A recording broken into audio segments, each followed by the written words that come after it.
Danny, we're doing it. We're here. How you doing? I'm doing great. I can't wait to melt minds with this. For those listening, this is not Bending Brains. This is Melting Minds, the ongoing joke that we are doing on location in South Florida with my good friend, lifelong friend, Daniel. Cheers. Cheers. Thanks for having me. And Thanks for coming down. This is Bree, the beautiful dog that might be the water. coolest, Water. smaller dog I've ever seen in my life. Like I mentioned before, you know. Yeah. No, Smaller dogs, they tend, maybe it's because they're smaller, they have to have a little more fear, maybe more anxious, you think? I'm going to get in trouble for this. There's 3 more of her, a block and a half or 2 blocks away, whatever, right? And she lived with 3 other Boston Terriers for a little bit, and she's goes there often for long periods of time. Nothing like the other dogs. There's a puppy over there, and she turns into that puppy when she's there, and then the second we leave, she's like the best dog in the world. Okay. But when they're there, it's like, it's a whole other beast. They're fighting, they're ripping each other apart in a fun way, but you get here and it's nothing. What is this? You gonna tap mics all day? It's all good. I'll edit it out. No, she's a great dog and kind of plays the way that I'm, like the dogs I'm used to, where they want to play, Yeah. they want to love, they want to cuddle, they want to lay in the sun.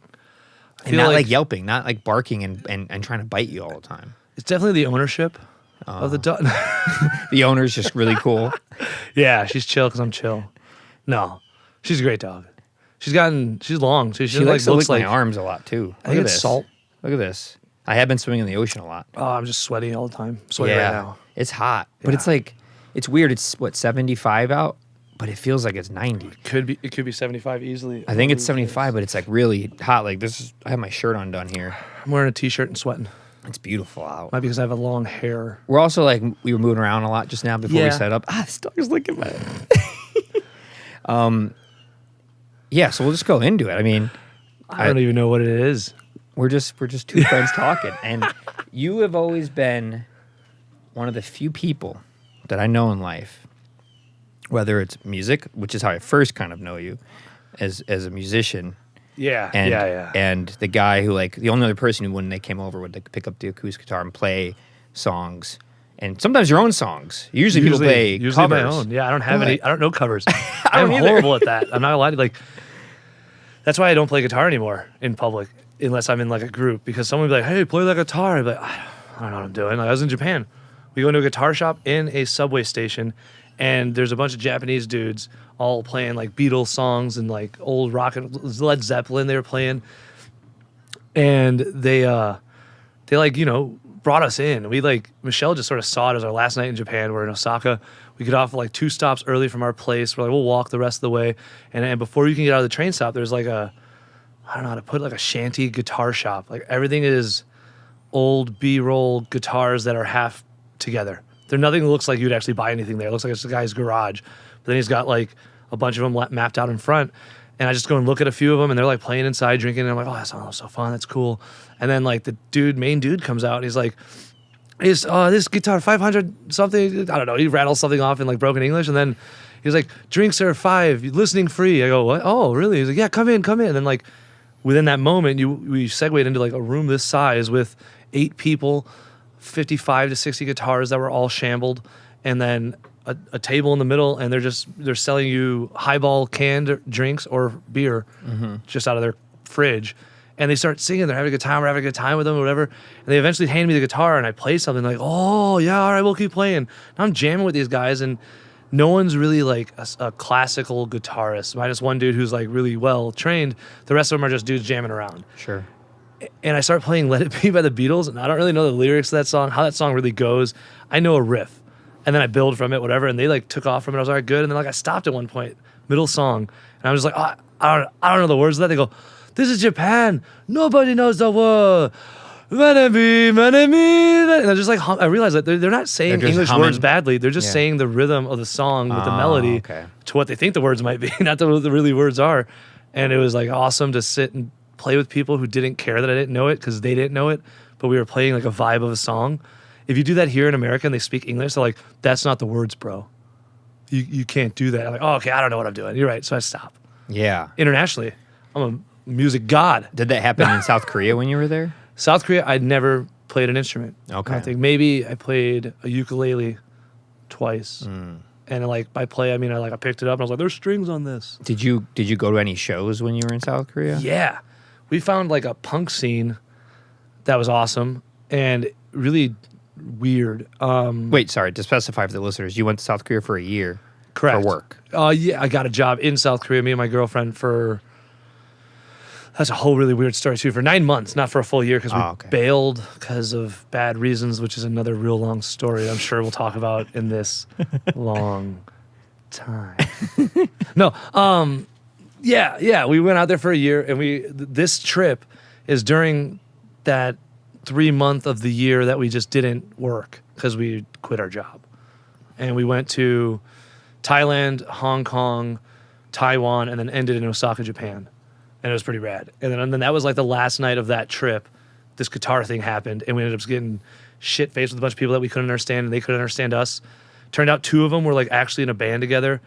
And like this one girl's like a famous singer, and he's the guitarist that she has now. She used to have a different guy. They were brokenly explaining all of this to us through YouTube pages, and I have his card, I think, too.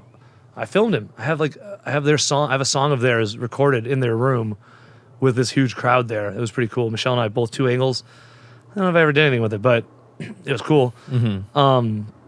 But yeah, that was like the last day of a very long trip. And that was at the end of your 9 months from South Korea. End of our 12. So 12, okay. Or 10 or 11, something like that. So 9 months we worked.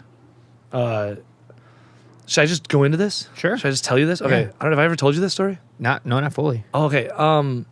So we did what a lot of people do, and they go get a job in South Korea. I found out there's a lot of expats, a lot of Americans, a lot of South Africans, English, Irish, New Zealand maybe, and Australian can all get the same visas, and I think maybe one other country that I can't think of. And you have to be those countries, English speaking, passport holder, and then you can get a job teaching English in that country for, well, I mean, at that time, pretty good money for me. We made out. We came home with more money than we went there with, and we had a year of adventure, so it was pretty cool. But that being said, they treat you as an alien. You are an alien to that country. You're an immigrant. And they know that, and they kind of strong-arm you with some weird stuff. So you sign a contract before you go. You have to send it to them. It has to be notarized. It has to be proven, everything through legal documents and consulates to make sure you're not exactly contract, I guess, but a lot of this stuff goes through a lot of legal hands to make sure it's legit. And Korea has a lot of their own laws. We have our own laws, and we have agreements with each other that help us all make money together. But when we sign our contract, there's a lot of perks that you're hoping for when you sign it, and that's why you're thinking it's an all right time. We signed onto a contract that was different than most, with vacation time primarily. So usually there's like no vacation time. You don't get to go off for sick. You don't get to go out for most things. It's like, if you're sick, it's not like, I have a cold, I'm sick, I'm not going to work today. They come to your house and be like, no, you're not that sick, let's go. We're going to the hospital, you're going to your work. And that happens often, I guess. With us, it happened once or twice. They had to go like knock on someone's apartment door and be like, yo, you're late for work, let's go. And they were like hungover, still drunk, and they brought them in. They still worked. And it was weird stuff. So we sign it with the intention to have 10 days, which is the normal. They usually give you 5 days and 5 days as a block, and they tell you when it is. Now, we thought it was a sweeter deal. We had 10 days that we can use whenever. We request them off, and we could take them. And they want you to do them 5 in a row. So we're like, oh, that's the same thing, but now we don't have to abide by, like, vacation season for that whole country. And now, bigger, higher-priced flights, higher-priced stays everywhere because they know that whole country's going somewhere. But the day we got there, we go into a training. They do an unpaid training, which we found out is a pretty illegal thing in the Korean law, but it's like a loophole that you're never going to be able to argue it. By the time you argue it, they kick you out of the country because they hold your visa rights. So no one argues it. You just go through it. You deal with it. They put you in a hotel. You go to this like super stressful, jet lag prone, like intense training. Like you're about to go into this like crazy job, and you like get to the end of it, and like some of the people that never were able to get through a script passed. You're like, why did I care? I knew what I was doing. I was a teacher before that. She was a teacher before that. We know we could do this. They were trying to weed out like someone who's a college student that like took whatever degree, just got this job with them, and is going to be like, English, and those people still got a job. So it's kind of crazy. They put you through all the stress, but then they move you into your place, and you get to choose your place. We thought that was a benefit, and it was, because they didn't have any control over our apartment. At least a lot of times you live at the school more or less. And this one, we got to just sign our own lease. They gave us some money to help with the lease, and then her and I split the rent, so it really worked out.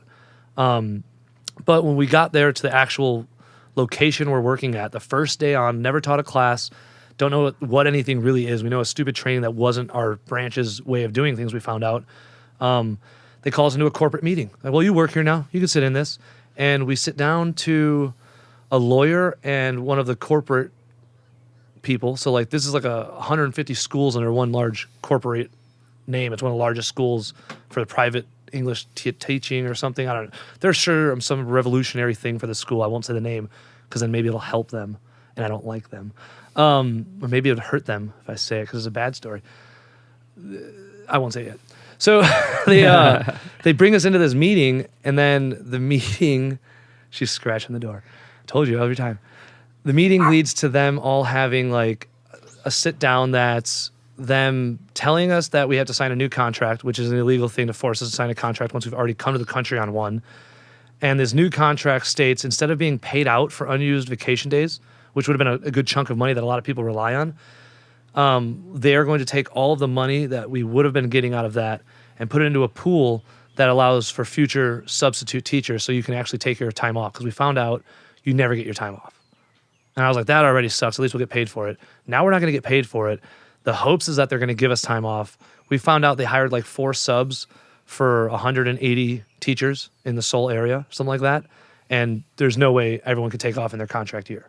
Were they just lying to you then? Yeah, well, they changed to like suit themselves when we got there, but we found out they definitely were lying to us all the way to getting there. And I asked a lot of questions they didn't want to answer. I followed all these rules. It's okay. It's not a big deal. They're far away. All right. Followed all these rules that, like, you know, talk to an American or a foreign worker at that school before you go, because that's usually a good safe bet. They won't lie to you. They're not part of the system.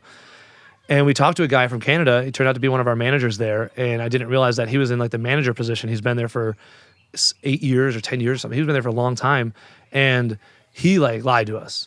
Like, he didn't mean to like lie maliciously, I bet, but he was like telling us what they wanted us to hear more than what the truth was. And I asked, like, we're a couple, you're hiring a couple, you know this, we're living together, that's a sweet deal. You get 2 teachers that are certified, usually don't get this. And other places told us that was a sweet deal. They like told us we'd for sure get our vacation time together. Like, yeah, you can get off. It's hard, but we'll work with you. We know you're a couple. They'll work with you. Okay, cool. We get on a plane. We get there. The first day, they're like, oh, you'll never get vacation together.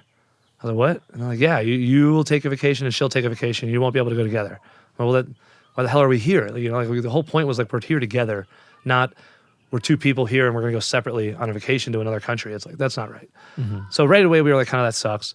And now they took away our time, and I'm sitting in the room as like an argumentative American that's like, oh, that's not my contract. And I'm like, I have no way to talk to these people. I just got here a day ago. I don't know anyone. Luckily, the rest of the people in the room had been there for like years, and they banked up years of sick days. So they were talking thousands of dollars out of their pocket with a meeting. They were going to be leaving in 3 months, and they were going to be pulling all this money out. And the company's like, no, you sign the contract now or you void your contract and get fired. And they're like, you can't make us do that. A few of the dudes who taught were like law degree guys. They like, 2 of them for sure. One was, I think, from South Africa. I could be lying 100%. He was from a foreign country, had a sweet accent. And the other dude was from California. Both had law degrees. Both of them stayed there for a bit longer still that whole term and then left. Maybe like right after. Mm-hmm. And they were both like in the company for a long time. They said how great the company was. And I was like, no. Once I got to Korea, I found out why you can never find out about a bad company. It's because they have like such strict laws about defamation. Like, that's why you can't take a picture of someone in Korea. Because if you take a picture of them and you post their picture and make money, or you post their picture and they look stupid, that might ruin their life. So you can be fined or, I don't know, whatever. I've never got in trouble for it, so I don't know what the real legalities go to, but like, you're not supposed to take pictures. It's like, it's a law in Korea. You can't just take pictures of a random crowd. And that goes on the same law of like, I can't bash that company right now if I lived in Korea and be like, this company did me wrong, whatever. They'd have it taken down. They'd have a cease and desist order, everything else, because all the forums had nothing about this class action lawsuit this company had that was mislabeling their entire teaching staff as a different thing than what they were, so that they didn't have to pay for their insurance.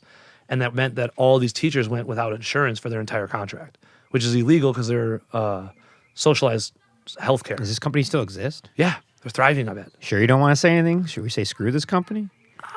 You can if you want to. I personally like screw this company. That's just me. Especially because it's in South Korea, not here. Yeah, and it was funny. They tried to come after me. So Really? yeah, Try to come after you. I'm not a bad person. I just do bad things, maybe, or maybe I am a bad person that normally does good things. Whatever offset puts me at not as bad of a person. I don't know which one it is. But I was like, I don't like getting screwed over, and I'm not gonna like let them win. In my mind, I want to win. So we really planned our exit well to put as much stress on them and as little as loss on our end. Yeah. So what we did is we knew the dates we get paid. We knew what dates our classes were over and a new class starts. And we knew if we were going to be leaving Korea no matter what, the way they did us was they pushed us back 2 or 3 weeks from what it was because they wanted to, sort of screw your plans a little bit because they'd rather you stay because it costs more money to train new people, but they're really bad at keeping people because they're such bad people. So 3 months or 2 months before we left, we knew we were leaving. We just didn't tell anyone. It was really hard to not tell anyone. We told 2 or 3 friends that like were very, very good friends and were maybe part of the plan to help us. And then we didn't tell anyone else. A lot of good friends didn't know we were going to be gone one day. And what we did was we stopped paying our rent because they weren't going to evict us. We stopped paying our utilities. They weren't going to do any of that. We had already found out from forgetting to pay I think it was direct deposit, our like internet bill, that they won't shut our internet down for months until we stop paying. So we just stopped paying everything. And I did the math to find out what we would have made in our payout from our vacation time. Or if we got our vacation time, we would have like not cared. We would have been happy because our whole goal was to go on an adventure in Asia. And they were not about that. So we stopped paying. They don't know about it. They're not tied to our stuff. They didn't get any calls or anything until they found out when we left. So we stopped paying everything. We get our payments. And then we got paid one day on a Friday. We knew we were getting paid that day. It was the last day of a term. So then it would be like as little amount of problematic leaving for the kids in our mind. We didn't want to screw over kids. The kids weren't the problem. Like the kids are nice people. They're kids. And we didn't want to like leave them in the middle of a term and have them like heartbroken because they're all very emotionally unstable Korean kids, most of them. It's a pretty weird thing, but they're all really nice. No one's really What bad. makes you say that?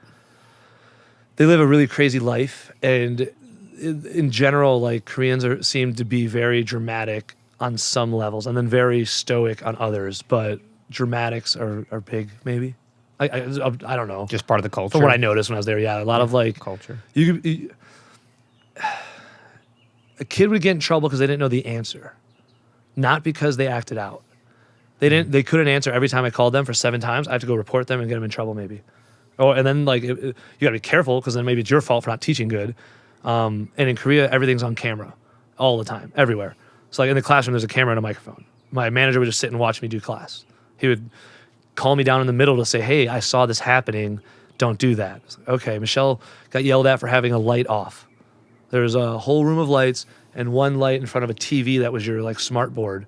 And she didn't turn that TV smart board light up over there on. Whole room's illuminated.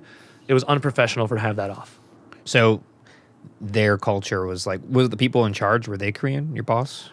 The manager was, and then this company, this might give it away, this company is very prone, and I think it was like a big deal for it, is they don't have Korean teachers with us.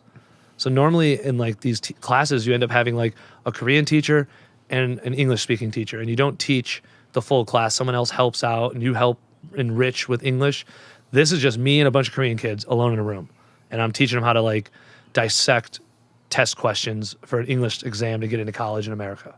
It's not, they all speak English pretty well. A lot of them lived in America already. Mm-hmm. Some of them, it was a 3rd and 4th language. I had 3rd graders that would like write essays. What grades were you teaching? Anywhere from 3rd to 8th. 3rd to 8th. Ish. Were you doing history or just general? English. Just I'm literally teaching them how to do, was it TEFL or TOEFL, or there was a acronym test that's about doing, can I speak English well enough to learn in college? Oh, okay. And like, so if you come from a non-English speaking country, you have to take this exam to qualify to go to like anywhere, like Harvard, Yale, that's where they all want to go. I've had students who had to take it. Yeah, exactly. So right. I'm not teaching like 1, 2, blue, red. Some people do. I was teaching like this is the thesis. Let's go find its supporting factors, and then let's go find what this is all about, opposed to just this is a word. Mm-hmm. You know what I mean? So it was a really cool teaching experience to be able to like teach that, I guess. But it wasn't a hard thing to do. It's the language I knew and the writing and Mm-hmm. all that sort of thing. I had to relearn some things, but for the most part, it's an easy gig that way. And we had a great schedule for the first 3 months. The next 6 months, not so much. And they kind of do that. They like pick and choose their time to screw you because they know they have the upper hand. And were you doing any videography or photography work there? Oh yeah, not for money. Yeah. Maybe if I stayed, I could have worked my way into it. It seems like a huge market. There's also a lot of people doing really, really good work there already. So it's not like it's a dry market. I just swoop in. It's like I would have had to really pull my weight. They're really good out Right. there. I would say Korean cinema might be above American cinema on some levels in the whole spectrum, because like their low level stuff is still so high production that a low budget Hollywood film now I guess is really good too. But a lot of times there's like a crappy production. You're like, oh, this sucks. Like, it doesn't look good. Their bad stuff is like mind-blowingly good usually even. I've only seen a handful of Korean films I'm aware of. I Which think ones? Old Boy, is that Korean one? I haven't seen really any. That's I know nothing about Korea. I think it might be, but I'm not too sure. Have you seen Train to Busan? No. Oh, so to prepare to go to Korea, we scoured our Netflix and Amazon Prime stuff for Korea movie. Let's just see what South Korea comes up. See, oh, this one, Train to Busan. We were looking at schools in Busan. We almost went there. We went there a few times for vacation, and the movie's a zombie movie. And it's all just I thought I was going to see the scenery of Korea, sort of get the vibe of what it's like there. Completely takes place on a train, and it's all just zombie slasher kind of movie. And then at the end, there's like a train yard scene. There's Yeah. not really any Korea. Yeah. So I was just like, oh, okay. And I'm just scared that there's going to be a viral outbreak and zombies are going to kill me in Korea the whole time. Yeah. So that's how we prepared to go. I also refused to eat Korean food until I went there. I didn't want to know what it was like. Did you enjoy it? Oh, I love Korean food. It took me a Yeah. little bit. Parasite. That's Korean, I think. Yes. I never saw it. Director, I believe he did I think it's in Korea. Isn't it overdubbed? Snowpiercer. Is it overdubbed, that movie? No, I think it's Okay. actually in Korea, but I think he did Snowpiercer too, which I guess would be more of an American film, but by a Korean director, I believe. That's very interesting, though, that you decided to do that. What made you want just to see the world, get some different culture, try something new? Yeah. I don't know. We'd done America already.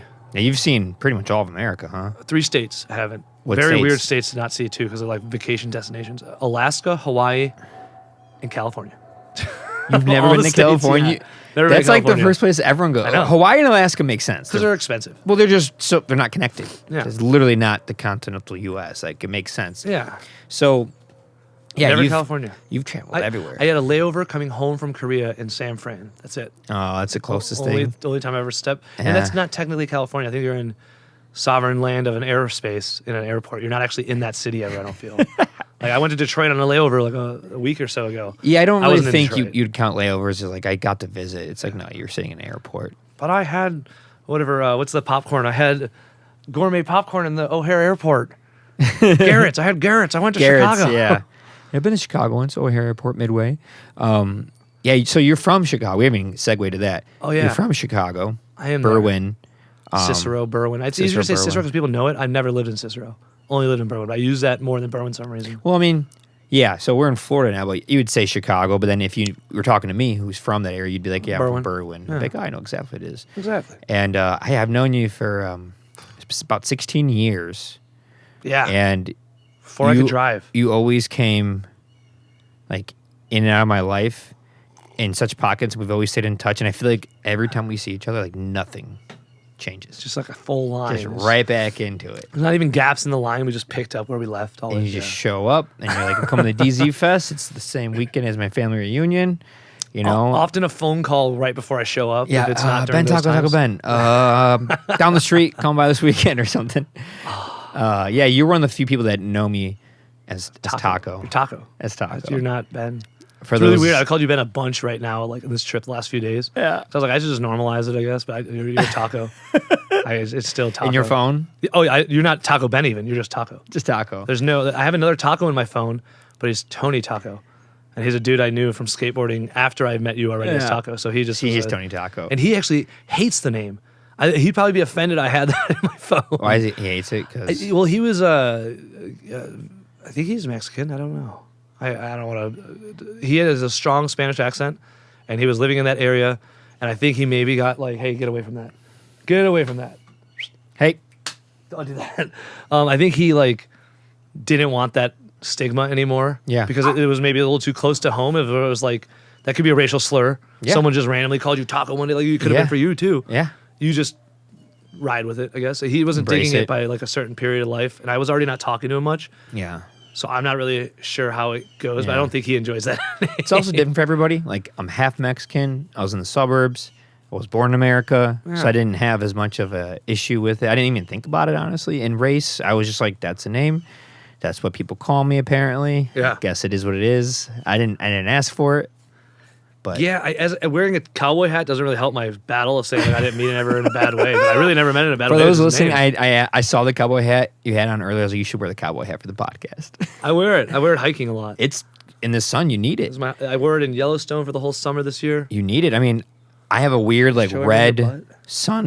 ooh, that was a good crack. Sunburn, suntan going on here just from a weird angle of the sun here. Oh, I see it. Yeah, your left. It's Well, like, you it's like red here. you just gave yourself away that you were the passenger seat. Yeah. That's what that is. Yeah. That's a passenger seat. Yeah. Mine's on the left. Yours is on the right. I bet. We might look really tan from that side. Yeah. I might look good on this side for the camera, and thank God no one's seen on this side. Oh, But my.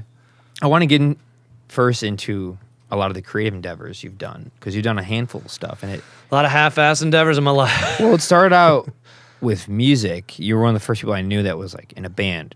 I saw a couple shows. You were in a band. You had amps. You had guitars. You knew people. You played music. When did you start playing guitar and playing in bands? I told you actually about a place where I first played guitar, and that was like because I always wanted to. And they don't have that in band in school. There's no guitar for, well, maybe there's now. Wasn't when I was there, obviously, until high school. And I went to that music store I talked about, Z-Zounds, or it was Al's Music or something. I think it was Al's. No, it was, crap. DJ's Music. DJ's And that was Music. also, I found out, a chain. So he was a franchise sort of place. But the guy, Al, was like the main dude. I think that owned it and ran it with his son. And he was the instructor. And you would go to this little back room and play. And I remember him playing a G chord, E chord on this little crappy, probably $50 harmony guitar. That's probably awesome now, but I think I broke it over a dude's head once for a backyard show as a raffle. That guitar sucked. If I had to think back on it, probably one of the worst instruments to ever learn on. It was already warped. It was old. I couldn't put my fingers down right, and I kind of gave up and stopped. And then I played drums in the school band, and I was the guy they gave the pad to at the performance. So everyone's got a snare drum. They're all happy, and I'm like just banging away on a practice pad. I just sucked. Because you're so bad. Oh, They're like, so let's bad. just give him a pad. I was not practicing. I wasn't a good musical student, maybe, but I did. Yeah, she's just freaking out. Come on. This is not a good look for you, dog. Come on. You're just saying how chill you were, Come on. and now you're getting all unchill. Oh, I want to Should I play fetch through it? Should I fetch through the podcast? No, let's get her inside if All she right. doesn't want to hang. All right. She means well, but I think she's in play mode, and we're in podcast mode. Oh, She just can't hang in the she just can't hang with the life. podcast. So you're playing drum pad. I'm You're playing not drum good. pad, and I'm doing horrible. Yeah. And then I go and don't play music for a long time. I was skateboarding, and I met some dudes skateboarding. Kenny Pat and Danny Pat were brothers, and they were in a band. They were a three-piece with another dude, Nick, and they had a great band name, and they're really good to me. I was like a little kid. I was like, you guys are rocking. You're my age. And my dad got me from a garage sale, probably the same place he got the guitar, a bass. I still have it in here. It's an awesome, shitty bass. It's really bad, but it's awesome because it's like the first guitar I ever got. And I remember getting that and going, I had to go learn the song Damn It on bass, which... By Blink-182? Yes, Yeah. by Blink-182. And it was... I was telling Michelle this story the other day. It was horrible what I was doing. It wasn't like it got better. I was bad for a long time of music. Like when you knew me playing music, I was bad at music. Probably still am bad at music. I just had but- nothing to wait against. Yeah, that's what I mean. I was like 15. For the age, I guess I was probably pretty good for someone who just started playing, but like I couldn't keep time. I couldn't hit the right note. I was just a rock star up there maybe. Like everyone else was trying to do it at that age. And then you start balancing, like I want it to sound good and I want to look cool. And then I really didn't care about looking cool. I was cool. No. And then I joined that band not knowing how to play anything other than hitting 4 different notes for a 4 or 8 count for Damn It. And then I just was turned down low and I was their bass player. And that's how it started. And How old were you? I was in high school already. I want to say I was a sophomore in high school, probably, maybe freshman in high school. Okay. I might have been a freshman. Yeah, I was a freshman in that band because the drummer is a year younger. Everyone else was a year older. And I think he was in 8th grade coming to play shows at the high school with us. But I remember I saw them at the high school show when I wasn't in the band. And then that's why I was like, I should join your band. And I joined their band. It was not that simple, I'm sure. I'm sure they were like, we shouldn't do this. But either way, we did, and it was awesome. They're great friends of mine. I still talk to them daily. I group text with them. Yeah. A few of them from that group. One does not like me from other band endeavors in the distant future after that. Maybe he doesn't hate me. I don't know. I was not great bandmate, we'll say. No? For a period of a different band, but it was a weird time. I don't know. I suck. What band? That was Midway and Wake. I was in so the singer from my very first band, he quit that first band, a really weird way. I guess I can dive into that story. I don't know if he had a temper or what it was. He just wasn't level-headed for certain things. We had stories where he punched a hole in the ground because his mom wouldn't let him sleep over.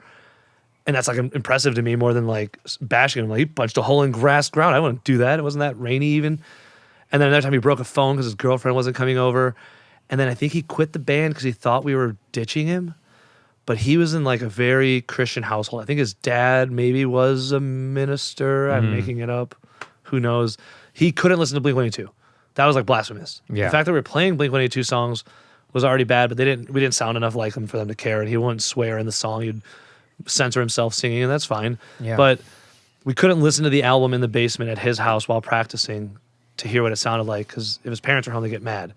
So we were like, well, let's move to the brother's house. They have a basement. Their parents don't mind any of this crap, and we could just have a good time. And he took that as us quitting the band because the other 2 dudes made me do it, and I was only in the band for 2 months or a month. Yeah. I was new to the band. I was like, hey, we're moving practice to their house. Sorry, bud. And I didn't think anything bad of it. I was just being normal, I thought. And he was like, no, don't do it. And we're like, yes, we're doing it. And then we did it, and he never brought his amp over. And then maybe he came over and played once, and he was sour about it, and then he didn't do it anymore. And then that band progresses into Marco Evidente? Yeah. He replaced that guy eventually, and we changed styles completely.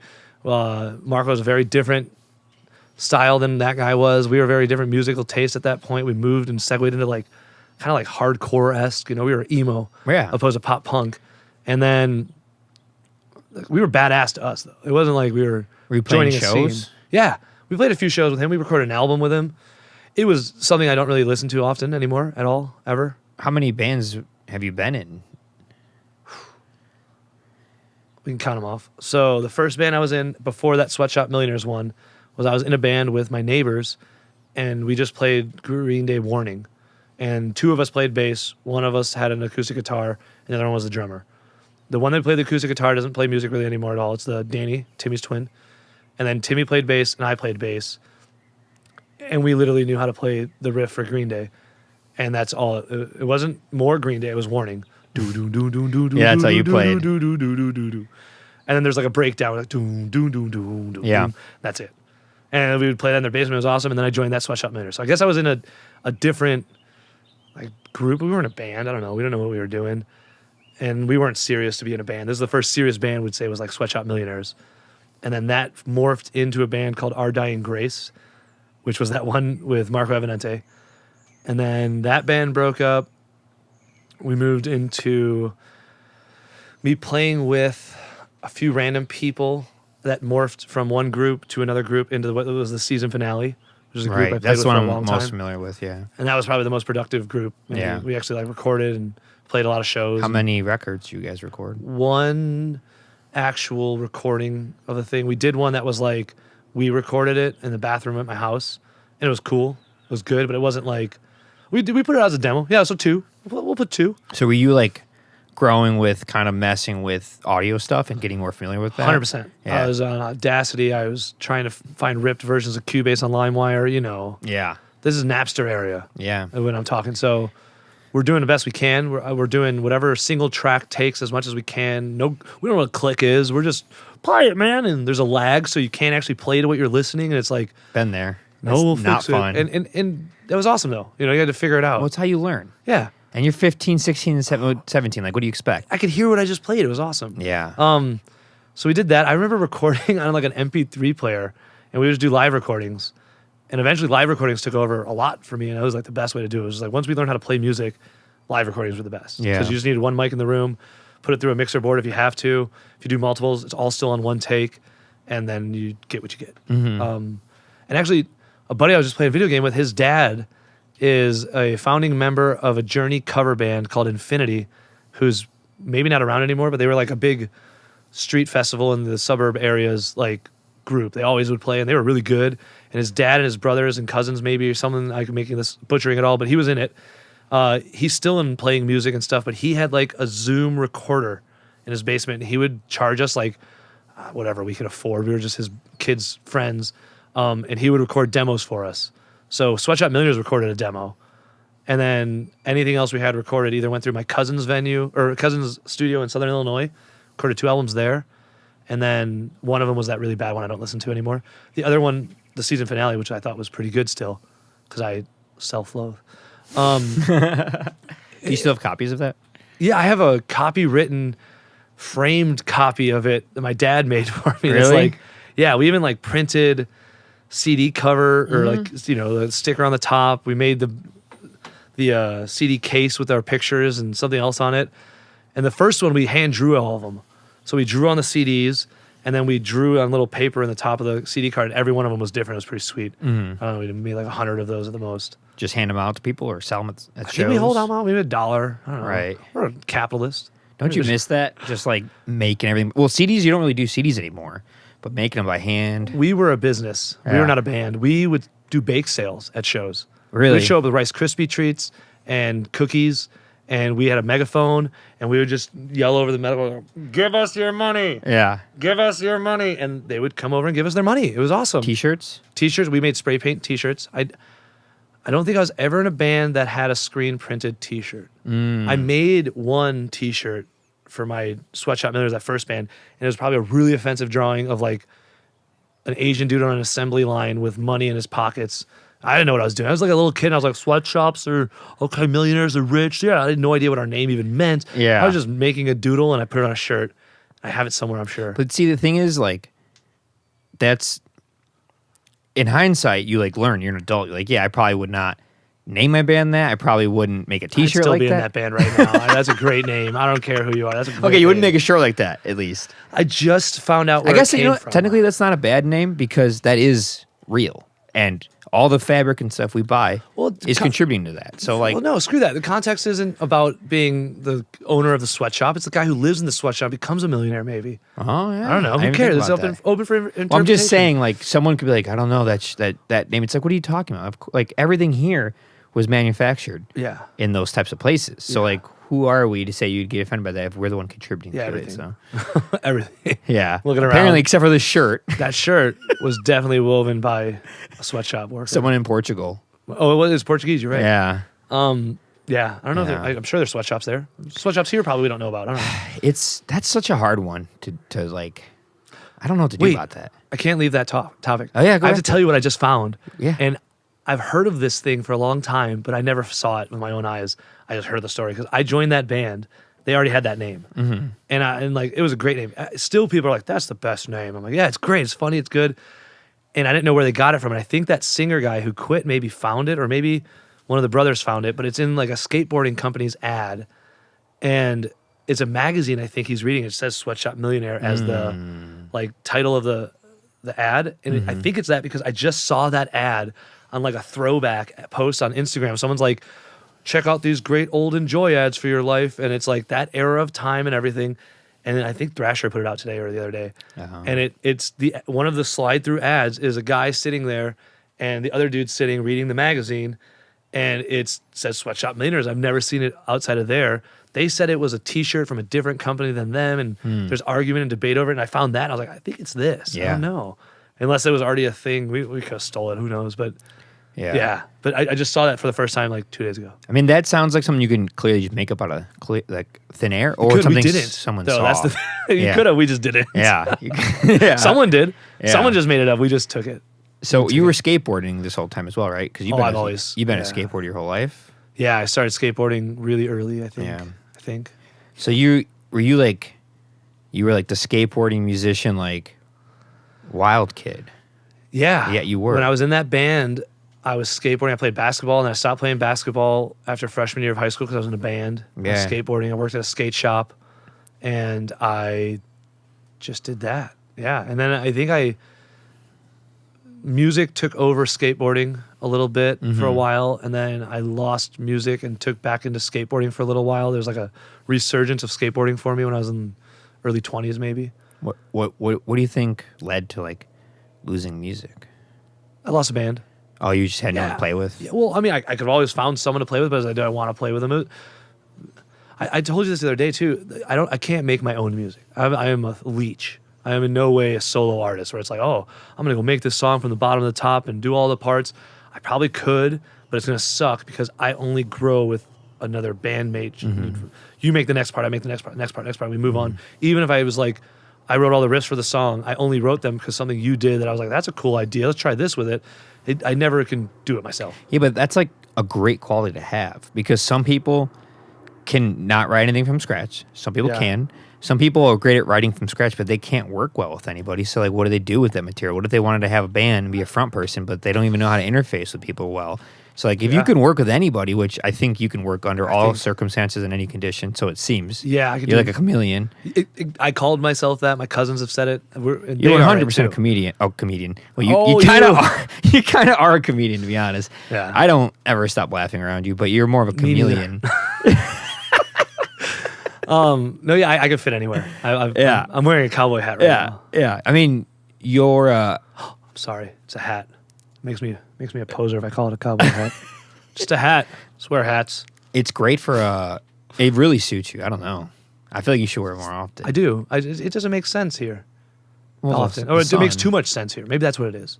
Oh, you're trying not to be that much on the nose with it. Someone will be like, "Oh, it's one of them." I don't know what one of them is, but I'll be them. Have you had a hard time, like? Well, since you're a chameleon, but to step outside of that for real, has it been hard to live in South Florida, coming from the art, skateboard, music type of world of the North, which is Chicagoland area? There's not a great music scene here. I have a really cool skateboard scene here, but it's a tight scene. It's not huge. To where in like Chicago, I had my buddies, and then there's a million other people that were all come and go buddies in skate. I don't know. You're all friends. Skateboarding is a great culture. So anywhere you go, if you can get in with the skateboard crew because you're like actually part of the culture, you'll be fine. And I have that here, so that's fun. But it's not anywhere near the scope of what Chicago's scene would be. Chicago's is big, right? Everything's big in Chicago. It's a city. You take it for granted because you're there. Yeah. Anywhere else you go, unless it's another major urban area, you're gonna run into like some stifling of any type of any. You're a bakery. No, that's what makes it hard for me to leave. Like, people are like, why don't you like try this one? It's like, you don't understand. I'm off all the highways. I have endless amount of people to work with forever. Yeah. It just doesn't stop. You're in a great spot. It's great. And the skateboarding, the art, the photography, the videography, bands, shows, it doesn't end. There's never but it's also a negative in a way for me. That's why I think I left. It was too much. So it's like there's a point where everyone's in a band. I play guitar, I'm in a band. Your band might suck, but you're in a band, so being in a band didn't mean anything, which didn't matter. But then now, like, my music kind of sucks. Yours really sucks. I get lumped in with you. Damn, I don't want to be in that.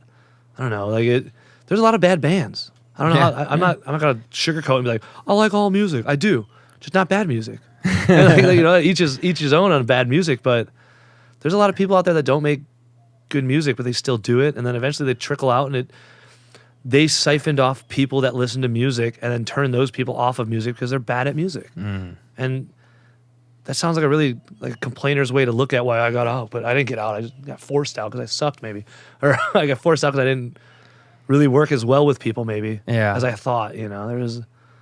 So that other guy, I was telling you that story. Why that guy probably doesn't like me. Let's go back to that. So that shows exactly why I wasn't a good person. I'm not a bad guy. I'm just not a good person. Why do you say you weren't a good person? What were you doing? Tell us what you did. So in that band, we were in the season finale with Timmy and Sean, who are in sales, who is now just Great band. Yeah, and Timmy moved away, so now he's just a side project of Tiller of the Moon, or a solo project, I think you call it, not side because it's his thing.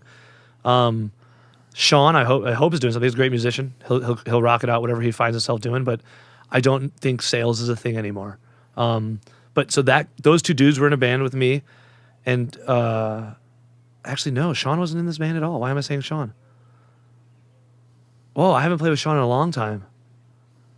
I was with Danny Pat from Sweatshop Millionaires. Started with not even him. Wow, I don't even remember the bands I was in.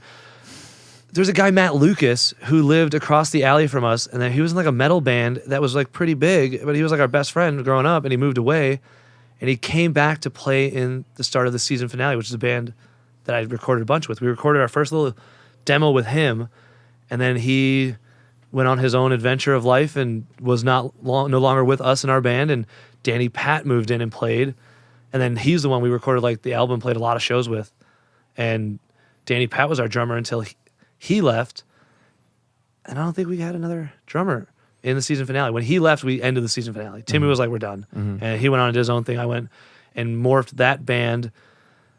That guy, Brian Perfect, whose dad was our recording guy, he has also always been in the scene of music with us. He was tight with us. We've all played shows with him over there. He joined the season finale right at like the end. He played one show with us, and then the band broke up. But me and him were like, well, let's keep playing. And we brought in two more friends, and we became a band called Midway and Wake. And then we brought in the lead singer from Sweatshop Millionaires to be the singer in that band.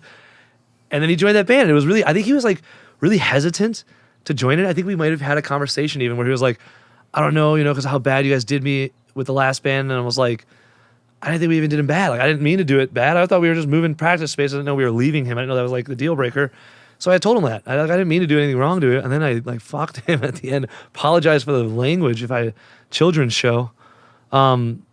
The guy was in a band with me, Bert, and Matt Mingelino was another guy. And we're Midway and Wake. Brian's in it still. I think that's the lineup. I could be wrong. It could have been my buddy Matt is our drummer again. And Bert's not there. Dude, it's okay. It doesn't matter. Nobody even knows the names you're talking about. So think about that. It's like a Taco Bell band group. It's all the same shit, a different way. Yeah. But so we have this other guy as our drummer. We recorded an album at a really nice studio. We never finish it because before we actually finish it, the band's kind of like falling down, whether it be like, we're not getting along probably because I'm like overbearing. Like, we got to do this right. Let's do this right. I don't want, this isn't just fun. Let's have a band. Let's do this. Let's try and like play shows and progress. And like the businessman in me maybe is overbearing. And we had songs about like, one of our lyrics was like talking about how I was threatening the whole band with a gun and it's going to be murder suicide. And like, we had really weird songs. Yeah. But like, I was fine with them. Like, yeah, that's what I am. I'm telling us we need to do shit. Yeah. And so as that band's like going downhill, like, maybe just in my eyes, not everyone else's eyes, I sort of start jamming with X's for Eyes, which is another band you might be familiar with. Yeah. And I had recently got Bert as a drummer for them. That's what it was. They were replacing their longtime buddy drummer with Bert. And then the lead singer wanted to add another guitarist. They had another guitarist. They wanted to bail on him. So then I played some shows at guitar maybe, or maybe I even took my buddy Bob's spot as bass. It was not a great time for me. I was not being a nice, loyal friend to all my friends in music.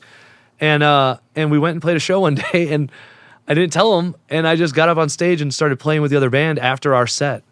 And he like went out and like punched a fence and broke it and was like pissed off because I guess I like kind of just committed treason. Why? I like went and we were playing a show as our band. Yeah. And then the next band that was up, I was like, no, I'm just gonna bring a different amp up. And then I went and played with that band. So I like played two sets. Was it just that you didn't let them know? Like, what if you let them know? I guess What's if I let them know. Playing in two bands?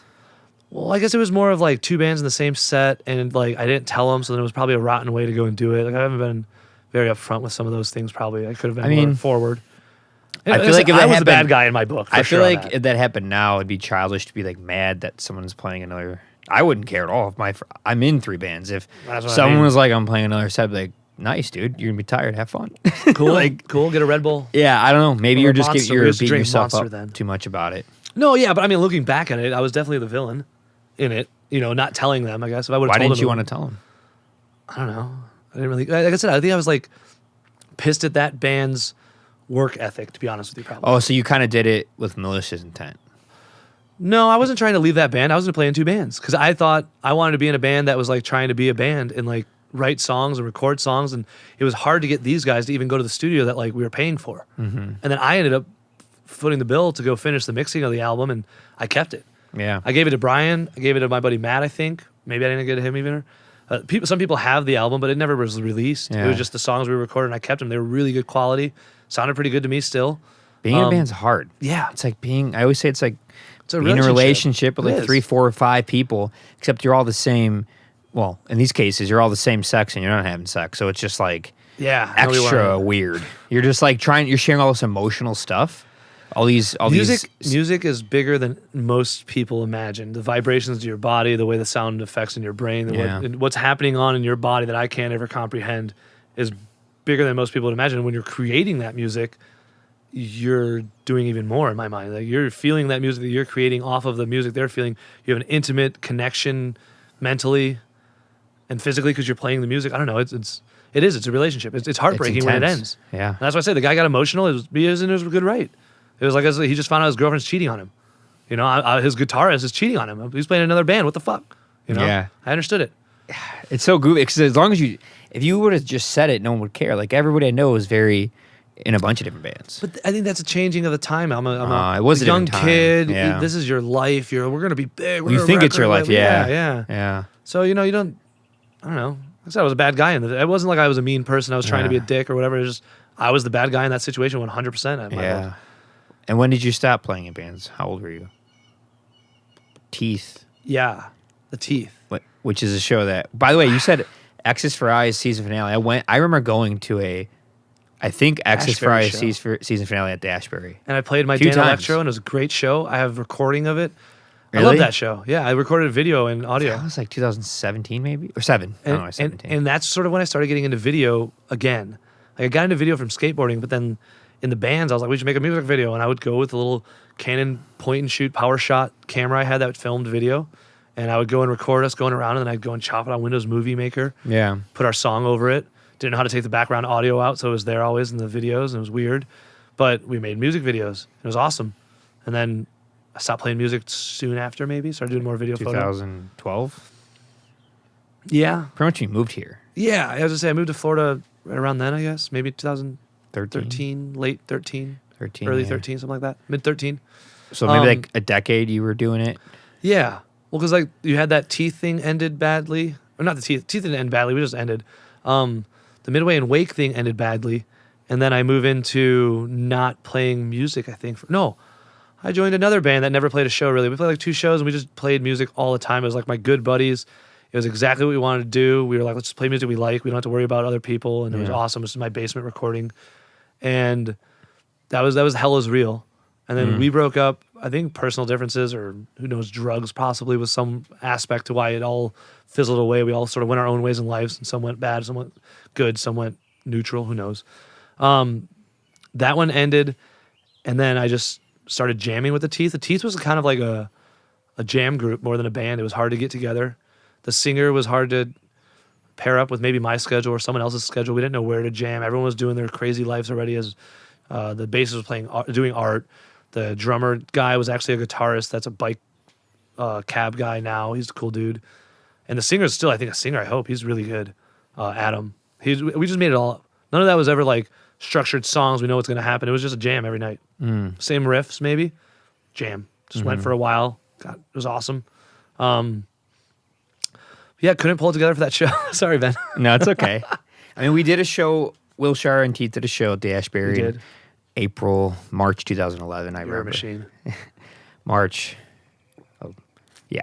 Yeah, it was the last group I would say I played with. Yeah. And then you were supposed to play July 2013 DZ Fest. I was already living here, I think, or I had just about to move here. Like, you were still there. You just, like, it couldn't happen. Yeah. I remember because you still came. You just couldn't play. But it's funny because you're still Dude, on the poster. I think I already lived in Florida because I couldn't bring my own amps there because my amps were already in Florida. Maybe. And that's why I was in the works of how can we make it work. Yeah. Can we borrow your stuff? Like, yeah, we backline and then we just use the house stuff. I'm like, oh, it's even better. Yeah. And all I you had guys to bring was were a just going to guitar. use your own stuff, like our stuff. Yeah.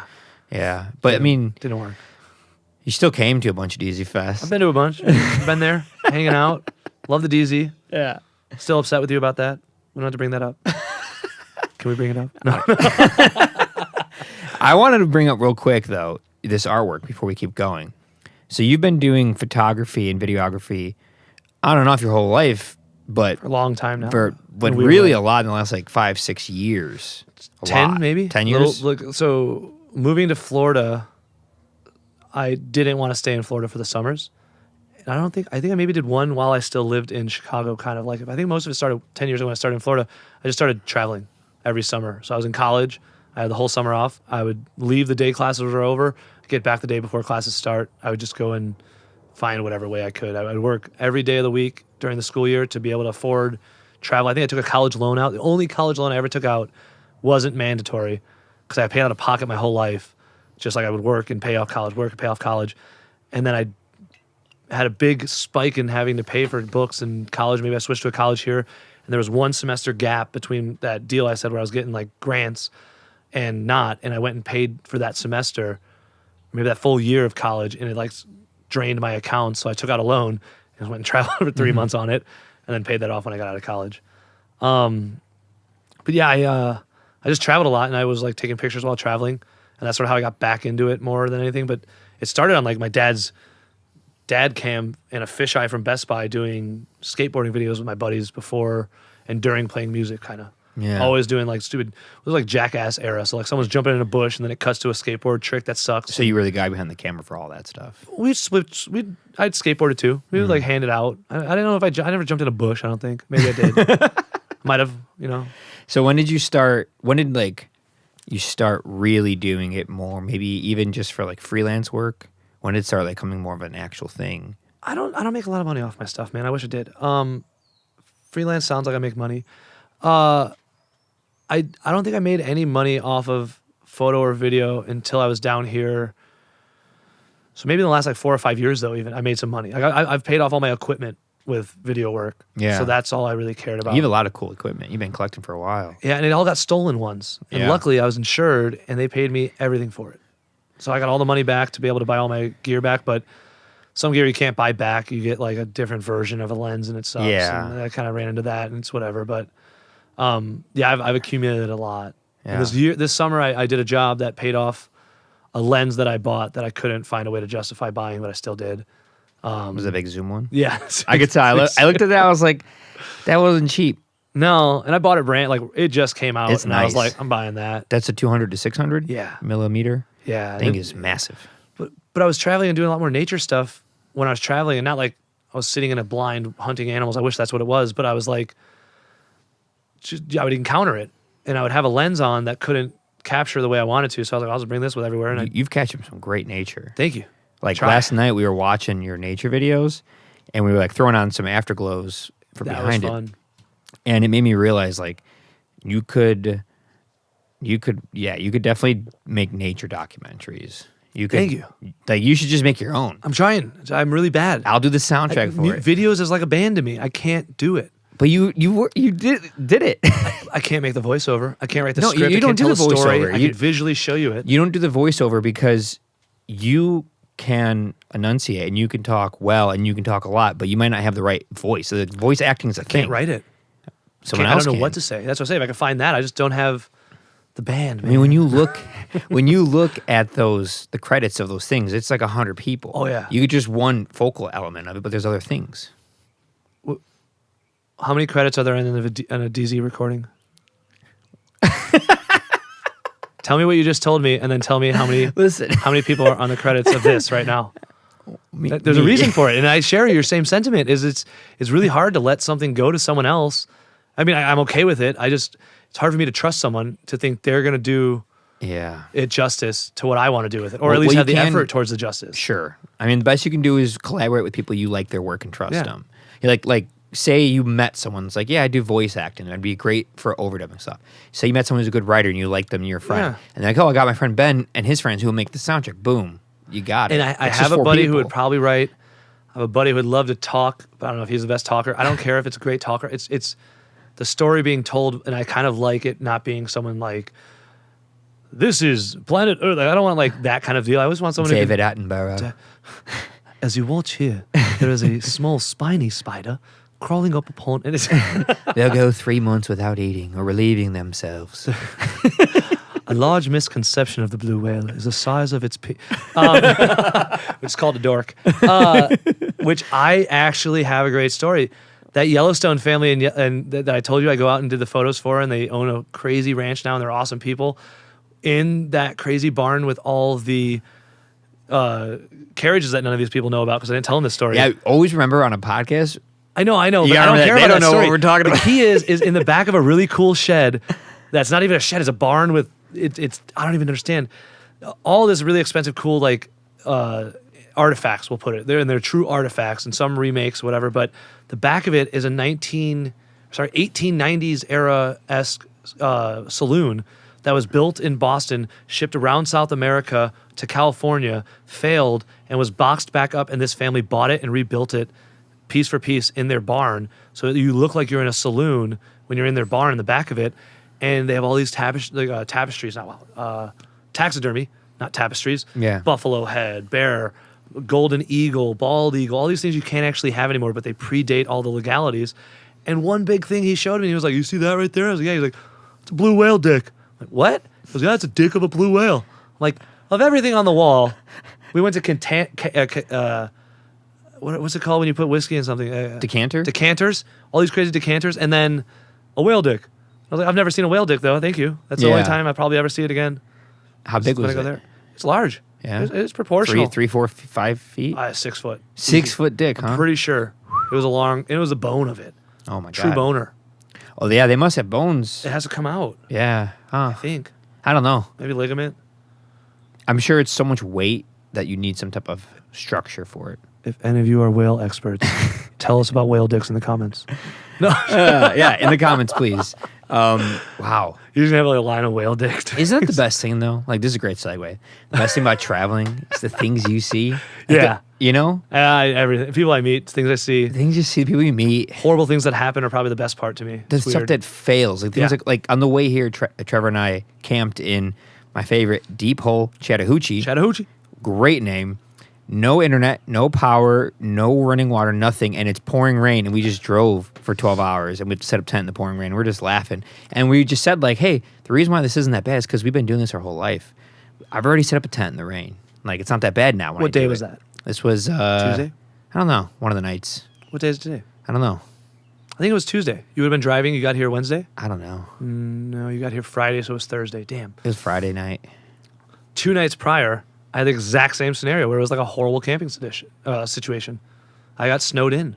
I said I got 6 inches of snow in Zion National Park that we were trying to prepare for, but we were not prepared for.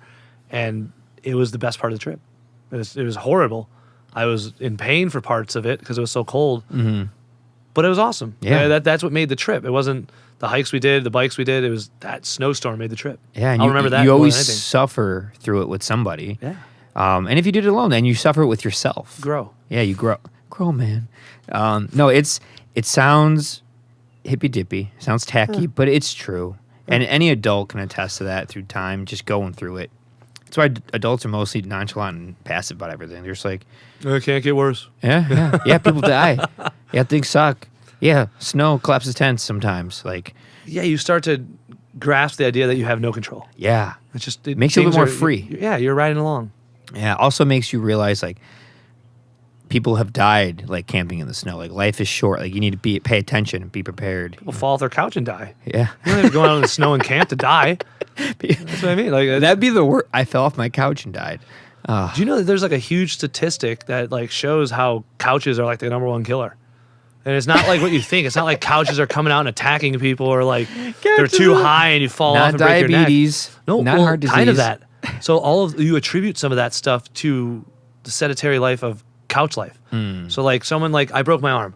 Yeah. So I'm still having trouble sort of getting back in shape after because How did you break it? Skateboarding? yeah, I broke it off my back. Legit like this. Fell over and broke my arm off. I don't know. Like, what were you doing? What kind of tricks? It's not good. No, I don't know. I'm not that good at skateboarding. I've skateboarded for a long time. I'm probably as good at skateboarding as I am at music, maybe, if not worse at skateboarding than I am at music. You play down all the hobbies you have, all the adventures, music, photography, videography, skateboarding, Yeah. And then skateboarding's not that great. even traveling, camping. I'm pretty good at logistics. Yeah. You're camping, traveling, hiking. man, for I like sure. to travel. That's 100% why I still take photos and video. I mean, so where's this taken? That is just north of here, and I'm gonna go ahead and make myself another bad person. This photo only exists because I probably broke a lot of federal laws. What? That is a lighthouse, but it's not like this. Never lights up. That's not like the lighthouse part. There's another lighthouse down the beach that has that. This is on Boca Grande. There's a historic one that's still beaconing. This one, I don't know if it's just for show or if them lighting it up the way they do is its lighthouse aspect. I'm not sure. Or maybe it wasn't foggy that night or it wasn't on. But that top light never turned on. But all these top, bottom lights sort of blew it out. So I was like taking this picture in my shorts and shoes, no shirt. I had a jacket, no bag, just a camera, tripod, and shorts or pants because I had covered all these ground surface lights with leaves and our buddies and mine clothes so that wasn't too bright to overexpose so we could still get the Milky Way and that lighthouse lit up. So you were able to, man. It's all one shot. I don't know how to do. How long is the shutter open for to capture all those stars and the Milky Way like that? The amount of trail that I see in them, because they're not crisp, it's probably like a 30-second. I was going to say. Could be 20.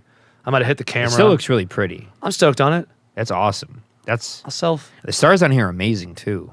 I'm so used to the light pollution and air pollution by us. Some of the best skies in the country are here. Yeah. I've gone all over for night sky stuff. This is some of the, maybe not the best, like that's a really cool land, like foreground. Yeah. There's a lot of boring, like just flat ocean landscape stuff, but out west you get mountains and stuff. But the darkness and the clarity of the sky here is amazing. On like this area, Sanibel, Captiva, out like the you're beach at the side. tip of the country. You have no other light pollution or anything. I'm looking at getting Mexico's into it. light pollution when I look out. Yeah. Oh, this is actually facing into Florida. I shot south this is the light pollution from my house maybe, is what I'm seeing in this photo. Over there in the back. Yeah, if I had gone to the right where the Milky Way wasn't at the time, because this is a different time of season for Milky Way, I would just see stars, but it would be way darker, all the way to horizon. Do you know what kind of camera you used for that one? That was definitely a Sony A7. That would be an R2 probably here. Because I'm taking photos. This is a time period where I had that camera, and I don't know why I wouldn't use that camera then. Yeah. I don't usually I do shoot an A7S II for photos sometimes at night because it's really nice. But I realize I'd rather just do video on that camera, and with the resolution of the A7R2, it almost outweighs the low light ability when you're doing a long exposure. Like this is kind of noisy. I can see it, but that's because I'm really critical of myself. You sometimes. also have the trained eye. Yeah. Everyone else, this is perfect. It's the perfect Well, shot. from the distance, that camera can't tell anything. I don't even see it at all. It's Yeah. backlit as hell from that. Yeah, we got sunset in my yard. Every morning, I've been enjoying every morning. Trevor and I just come out here like 7:30 to 8, and it's just the sun's peeking right above that, beaming on you, hitting you with warmth. Even though it's like 60 out, that sun just warms you up. Cold brew. I'm out here in my boxers, no shirt on, just like. Why not? It's just gorgeous. And I was like, this is where we need to do the podcast. It's so nice. I like it here. I don't know, it's different. I told you about out here, right? No. I had never really hung out here. So I just moved to this house. Yeah. I never really come out here until you guys were here. Really? You were like the first real. I've sat on this patio with you in a longer space of time, all collective, than I have ever been on this patio. Ever. In and out, letting the dog in and out. I never sat down out Really? here. I would never leave this. I just started putting that out here. That wasn't out here for a long time. It was just the other chairs that This aren't thing here. is cozy. Oh, I love it. I don't want to leave it, especially with Bree on here. Should I not be a dick on this show? You could be a dick. My dog's peed all over that. Oh, that's okay. No, That's okay. most things his dog's peed on, but that was her bed for a while. We clean it. You're like, There's only so much we can do. Yeah. I still sit in how it. about this? I sit in it, It's sleep in it. 75 degrees out, and I don't smell anything, so it's fine. The microphone might smell weirder. It smells really nice. So you still have a bunch of music gear, but you don't really play music anymore. I do more than I used to here. I Okay. just started recently, but like I play with skateboarder dudes, and like some of them can play, some of them can't. But it's an awesome like organic start of music. Like I'm watching people as me in high school, and it's really cool to watch and try and help. And like, I'm a teacher, so I want to teach. Yeah. I want to jam more than anything, so I want to like try this, try that. And like as a skateboarder, you're not always the best student. I wasn't the best student as a skateboarder. I don't expect them to be. I'm not trying to be like the dude. That's probably why I was a bad bandmate. So I was probably trying to be the dude. Follow me. And you get a group that's fun and we jam out, but we don't have songs. Yeah. Like long one single riff, two riff maybe songs that just jam out for drone on. It's really fun to do. We have a skate park that we all like are a part of. It's like a private warehouse. It's really fun to go to. And I started playing a little bit, not much, but I play a little bit. But sometimes that's all you need. Just jam. Yeah, just play. Express yourself. I forgot what music was for a bit. And then you start playing and it's like, oh, I don't have to be good. You just got to play. It's awesome. It's just fun to have people to play with, share it with them. Yeah. I used to not dance. Korea taught me how to dance a little bit more. I love dancing. I used to dance on stage when I play guitar. I didn't know I was. I was just trying to keep time with my body, and I didn't just look weird probably. But Korea, everyone's really bad at dancing or really, really good at dancing. But the majority of the population is really bad at dancing. So I'm a really good dancer there. So I would dance dancing how? Like what kind of style are you doing that? Merengue? No. I think that might be a tree. I don't even know if that's a dance. Merengue is a dance, maybe. I know nothing about dancing. I just like dance. I just like if someone's like, "Let's go dance." I move my body to move with beats. style. I call it moving with style. I don't know. That's why, I do that. I don't know. It's a lot of EDM out there. A lot of so K-pop's very poppy, candy music kind of feels what I call it. Like it doesn't sound bad because it's just candy. Yeah. It's like eating McDonald's is neutral. That music's pretty neutral. It's just like some's a little in your face, but you can deal with it. It's not like metal. I've worked with one Korean band and two were going to play DZ Fest. Cables from Seoul, South Korea, and then Busan Cooler. I believe that's how you pronounce it. Both really cool bands. Yeah. And when they came in, I felt so bad for them when they came to Chicago because they didn't tell me that they didn't have a way from the airport. And they landed Midway or O'Hare, take the blue line to Chicago, stay in like some cheap hostel, don't know anything. Then they take the orange line from the city to Midway. Then they take the Pace bus from Midway to 379 down to my house. And then they walk from 87th and 80th to my house with their gear. And I'm waiting for them. And I was like... They must have been disgusted. I was just like... I guess they enjoyed the whole process, but... Well, that's because they're used to it. Like, Korean public transit is the greatest thing I've ever had. Seoul public transit, I forget what it's called, Seoul Metro... something, fuck, I don't know. I don't even speak the language. It was probably in English. I just didn't read it because I'm ignorant. Was the cleanest, best, most efficient transport I've ever seen around an urban area. Like, 0 pee on the train. 0. Really? Pee. No, well, there's free bathrooms everywhere. You don't have to urinate on a train. The train's like the best option in Chicago sometimes. Yeah. Not there. Yeah. They also have like very low crime rate. They have very low, I'm guessing, drug use because it's so illegal there. So a lot of factors illegal, like, that what make would our marijuana CTA be like there? Marijuana, if you get caught with marijuana in South Korea as an expat, I think as a Korean you go to jail. As an expat, you might go to jail, most likely deported. Could be both. They test, again, I've heard this. This is all could be folklore. They test Koreans who leave and come back sometimes as like, did you do illegal substances somewhere else and come back? We're going to fine you for it, or we're going to try you for it. They're very interesting politics. Did you smoke it all there? No. You can't get it? No, if I get deported. Yeah. Like I found out also, I think it's very, very expensive there from what I've heard. Just because it's hard to come by? And you don't need to. You're so drunk the whole time. Oh, they drink a lot? Oh my God. That soju I brought out earlier. Is it because they don't do anything else? They just drink a lot to compensate? No other options? Wouldn't America? America was just drunk for a long period of time until marijuana came on the scene, and now it's shifting maybe, but everyone was just an alcoholic before. Yeah, I guess you're right. You know? Everyone drinks. I don't know why I'm surprised at all. They also have like a hangover cure. That's like a drink you buy from 7-Eleven that's like, and a powder you take. Everything. Like they have like all the over-the-counter easy stuff to like, you're not hungover. You get canned at night. Some type of high-end electrolytes, nootropic combo, vitamin, mineral thing, probably. I think it's vitamin B. Or that. It's probably just vitamin B. Yeah, B12. Yeah, exactly. I think it actually was a vitamin B12 in a little bottle drink.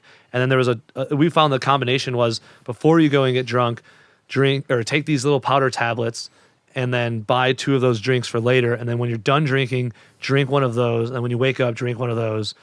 And you're good. There's also this magical thing I found out there, which is a liter of water. If you just drink a liter of water, you're probably not hungover. 9 out of 10 times. No, yeah. That's what I like. The 2 nights I've been here, we drank. My thing I always do from wine.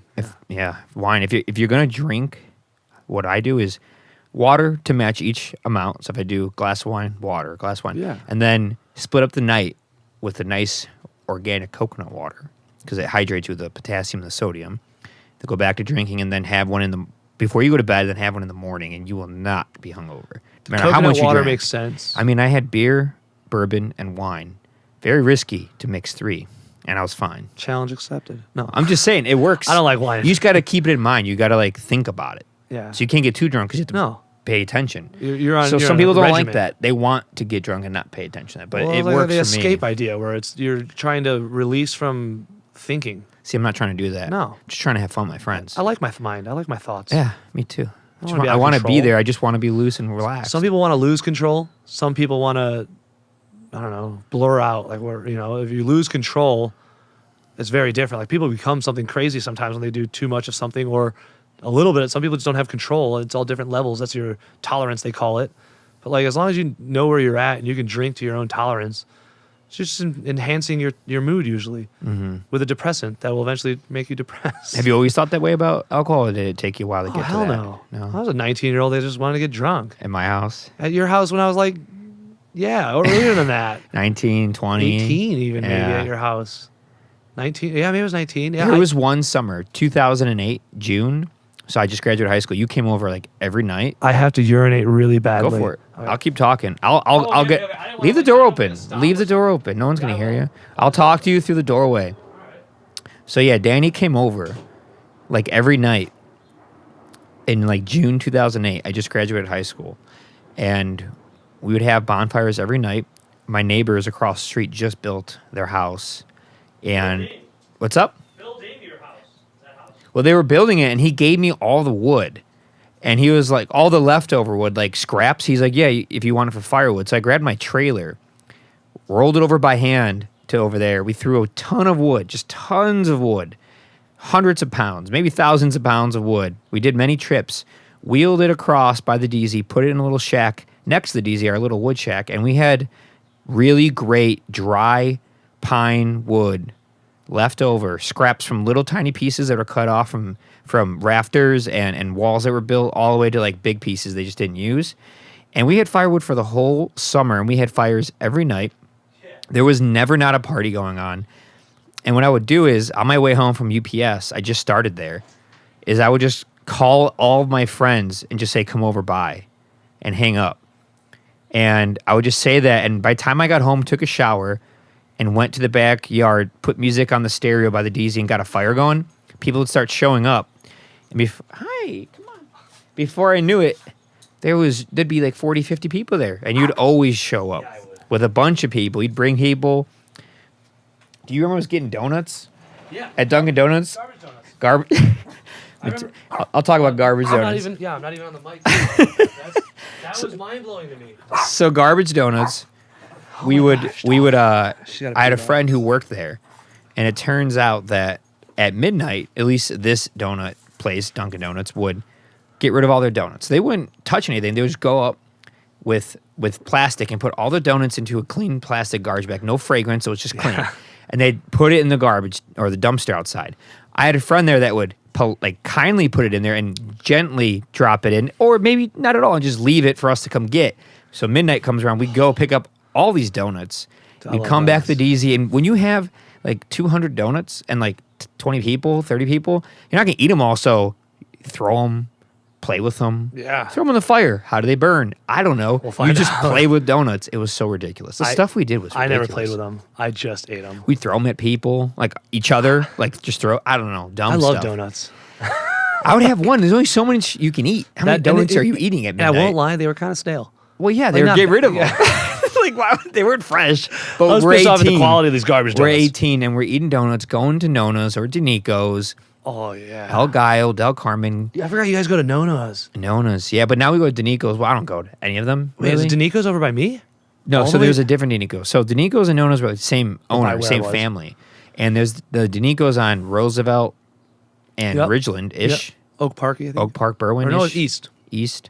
East. And then the one in LaGrange, same owners, but Nona's on Cicero by like 143rd, 139th, whatever that was, 135th. That one in Crestwood, same owners. Because I remember seeing different. As Danico's? Yes, Nona's? brothers. Yeah, yeah. They were like Oh. brothers. They just had different names. Well, we have Nonos. Not that one. This Yeah. is Nona's and Danico's. Yeah. And I used to go there all the time. Eat the. At really first good. it was like $3.50, then $4, then $4.50, then $5. Yeah. Now it's $6 and the drink's not free. Yeah. And you're like, what? And then Bocce's, obviously, that was the Milk OG. used to cost a quarter. No. Bocce's, I used to do that challenge. I did it once, and it was brutal. What do you have to do? 3 bocce slices Nothing. in All day. 15 minutes. And I was like 140 pounds, 16, and I did it. 140 pounds. 15 minutes is a little rough. It was bad. I didn't feel too good. I don't like doing that stuff anymore. You're talking about the bocce's on Ogden. Yeah, the one on Dude, Home Avenue, yeah. Oh, it's on Clinton. Clinton. And Close enough. I lived on Home Avenue, and that is That's probably where literally I got a it block and a from. half from my elementary school. And I used to walk there every day after elementary school. And there was a dude who was the like pizza chef dude, spoke very minimal English, but his name was Antonio, and he was our dude. We would go Yeah. see him every day. He was happy for us. We were happy. He'd give us free fries. He'd help us out. Dude, I remember when it was bocce. It's not bocce anymore. Does that even exist anymore, that place? That place existed, but it's called Slice Factory, I think. Where? And no, they moved. They bought the McDonald's building next door, and they now have they're the first drive-through pizza place in Chicago, I think. And they're not Bocce's anymore? They're not. They haven't been bocce's. They were a Slice Factory. They were. When you some were other name. going there, was it back when it was $3.50 a slice? Oh yeah, 325. $3.25? Because I remember that being like the selling point for it. And you Like, got this little styrofoam cup, and there was a fountain drink you could fill up. so ridiculous. When you're 16, it was $3.50 when I was 16, and then it went to $4.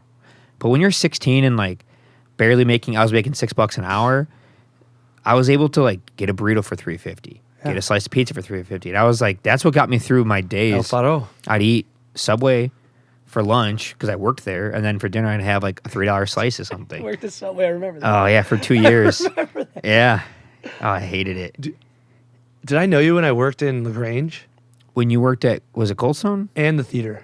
Yes, I do remember when you worked at the Grange Theater. Do we go on the balcony one time? No, but I only went there one time when you were working. Okay. I went with Chris, and you were doing the tickets. It was $2 to get Oh, in, yeah. and we had the money, and you just let us in anyway. You're just like, yeah, go in. Dude, that place did me wrong. I didn't do that often. Oh yeah. Whoa. Getting a little windy. I don't like to steal. I'm never really a big thief. Mm-hmm. But I remember there I would let someone in for free. I wouldn't like give away expensive things that made their money, but they weren't making money on $2 admissions. They were making No. money on the $8 Concessions, popcorns and all yeah. that stuff. So if I worked concessions, I took it serious. I couldn't give a shit. I actually got fired from that place because of concessions. Because it was a cool dude too. His name was Mo, and he was in a band called Karma with a K, if you ever remember that band. No, but that's a good name. It was awesome. And they were like an at the drive-in kind of band. Yeah, Mars Volta type of thing. Yeah, more at the drive-in. More at And that's the why I say drive-in. less Okay, Mars Volta, more at the drive-in. Got Legit. it. And it was awesome. not They at were really the good. theater. No, not no. Bad joke They, because he's working. Yeah, I'm leaving now. No. Yes. I can't find your humor because I'm the only funny one, Ben. Yeah, and I thought that same joke before Yeah. you said it because I'm smart. That's throw you off with that. No, yeah. I'm trying to not laugh as hard as I want to because then it'll make you funny, and I'm funny, not you. You just keep going on. No. So stop telling jokes. John. You're the serious part of this. No. Where was I? Oh, Mo, my friend. Yeah. That's what I called him. Mo, my friend is his name in my phone. Still, I have his number because I have my same number since I was a kid. He was my manager. He was awesome. He got me the job. I would go hang out with him in the city. He was a little older, took care of me. We'd go ride bikes around the city. He was a cool dude. And then the one dude that was like the main manager was actually a dude my brother knew. And I thought, I was like, oh, good. He knows my brother. He won't do me wrong. And the Mo guy saw me getting swindled. Like, have you ever seen like a fast change sort of ordeal where they like, someone will come in as a hustler and they'll put money down as like a $20 bill. And they'll say, hey, I need change and they'll buy a 50-cent pack of lemon heads. I was like, okay, I'll get him the change. And when I put the money down, he goes, actually, can I get $5s for this? And he picks up all the other money, but puts it on a different bill. And then when you put that, he changes out. And somehow in the turn of it all, he keeps some of the money that he's asking you for change on, and he gets more money out of you. And I stopped, and I was like, nah, man. And like I looked at my manager guy, and I was kind of like, yo, this guy's trying to like do one over on us. He's like, no, it's okay. Just do it. It's okay. I'm like, okay. I did it. And then that was like the final straw. I guess there was like $75 missing from the till at the end of it. And he had to tell the other manager guy about how the money was missing. He was like, well, you have to fire him. And like the other dude fired me from not in the building on the phone to my buddy who then has like, dude, he said I have to fire you. I'm like, oh, it sucks. Oh man, that was a bummer. I got fired. I don't think it might have been the only like time I've ever been fired actually. Only I've once. quit my jobs. Maybe. Maybe I've been fired before other than that. But I was fired from that job for sure. Yeah. I was let go. The 4 jobs I've ever had, or 3 jobs I've had before ISU, it? I've been fired from all of them. You only had 4 jobs? This is my 4th technical job. Technically 5, but more odd jobs. So many construction jobs. I don't really count those because it's never official, you know? I never did a construction job, I don't think. I worked in a warehouse. Yeah. Electrical warehouse, supply warehouse, where I for like a month maybe. Yeah. And that was pretty cool. Maybe it was longer than a month, but it was an interesting thing. I realized I didn't want to do that forever, so I didn't really buy too far into it. It was just money for then, just a job. Yeah. How many jobs did you have before you became a teacher? I was gonna say I did Cold Stone. Mm-hmm. Before Cold Stone, I worked at a skate shop. I opened a skate shop with a buddy's parents. They opened it and I worked it. I moved to that theater. I went to that electrical supply. I was a pizza delivery guy. Is that it? Oh, I worked at a park down here. I worked as a computer lab technician. By technician, I mean I helped college kids work Photoshop and Lightroom and Final Cut. Yeah. Yeah, it was all the jobs here. Oh, I worked at a sunglass company here for like 2 weeks, and then I was like so honest with them. I was like, I can't upsell people on stuff they probably don't need. These sunglasses are like $40, and these are $300. I'm just gonna tell them to buy the $40 glasses. I should probably quit. And they're like, but we just trained you for 2 weeks, and I'm like, yeah, I don't think I want to do this, man. And I went back to my job at the park selling ice cream and bikes, and it was awesome. Yeah. You would like ride bikes around and sell ice cream? No, that would be awesome though. No, I sold ice cream at like the storefront. It was like a concession stand, and then there was a side wall that was like where you rented the 4-person Surrey bikes or 6, 8 people depending on which size ones, and I would rent those and canoes and stuff. It's a really nice park by my old house here. So you've actually had a lot of jobs. Yeah, I think there's more. I just don't remember them all. I like write them off in my mind that they weren't real jobs. Yeah. But that makes you more eclectic. It makes you have a lot of experience just trying all these things. Oh, yeah. It helps you know what you don't want to do. Yeah. That's for sure. Yeah. I don't think I want to drive a cab. I've never sounds done like a that. really hard job. It has Stressful. it also sounds really fun, and like the Friends aspect of it, like the show Friends. Like Phoebe looked like an awesome time. She's gonna drive around and talk to people. But then like if you think of like the HBO series Late Night or Taxi Cab Confessionals or something. Oh. Have you ever saw that? That was No. like the late night. Sometimes you would see boobies show when I was a kid on the black box. No. And that was just like drunk people and stories and people coming into cabs. And most of it was really cool, but sometimes it was like, I wouldn't want to deal with that. I'm sure like back in the day it was terrible. Yeah. Pre all cell phones, like 70s, 80s. Oh yeah. When you couldn't prove or record anything. Or you didn't have anything to distract yourself in the back of the car and you wanted to talk to the guy in the front. Yeah. You might have been a crazy person. Yeah. You You're gotta drunk. deal with it. I'm sure like New York City late night taxi drivers in the 80s was just scary. I got kicked out of a New York cab like 4 or 5 years ago. I've never been in a cab. No? I've only been in an Uber like 3 times. Really? Yeah, I drive everywhere. Drive, walk. I walk or train, drive or take the public transportation. I don't think I took many cabs living in Chicago. I'd been in some for sure. I don't remember not knowing what the inside of a cab was from like riding in one, but I was not often. Normally I would just, I'd walk, ride my bike, skateboard. You were a biker. I lost a lot of weight riding a bike for a while. Yeah. I rode all the way to Wilson, skateboarded for the whole day. Wilson rode all the way Skate Park back, for those yeah, from listening. Berwyn. Chicago, north side, right? Yeah, uptown. Uptown. Yeah, That's Lakeview. I think it's uptown though. Far bike ride. It was awesome though. You get Yeah. to ride Ogden Avenue or 26, sort of through the sketchy areas of Chicago. And Did you do that naked bike race once? No, I always thought about it. The Critical Mass Naked Ride. Yeah. No, I never did it. I guess I would. I don't know. I don't have a problem with being naked. I just don't want to be naked. Yeah. You know? It's like, yeah. that's another thing that like I don't need you to know what I look like naked. I save Yeah. that for someone who's got to suffer through it that knows me. Yeah. No. Man. Yeah. That's me though. Some people I don't care if you do it. You want to be naked? Get naked. I don't Get mind naked. being naked.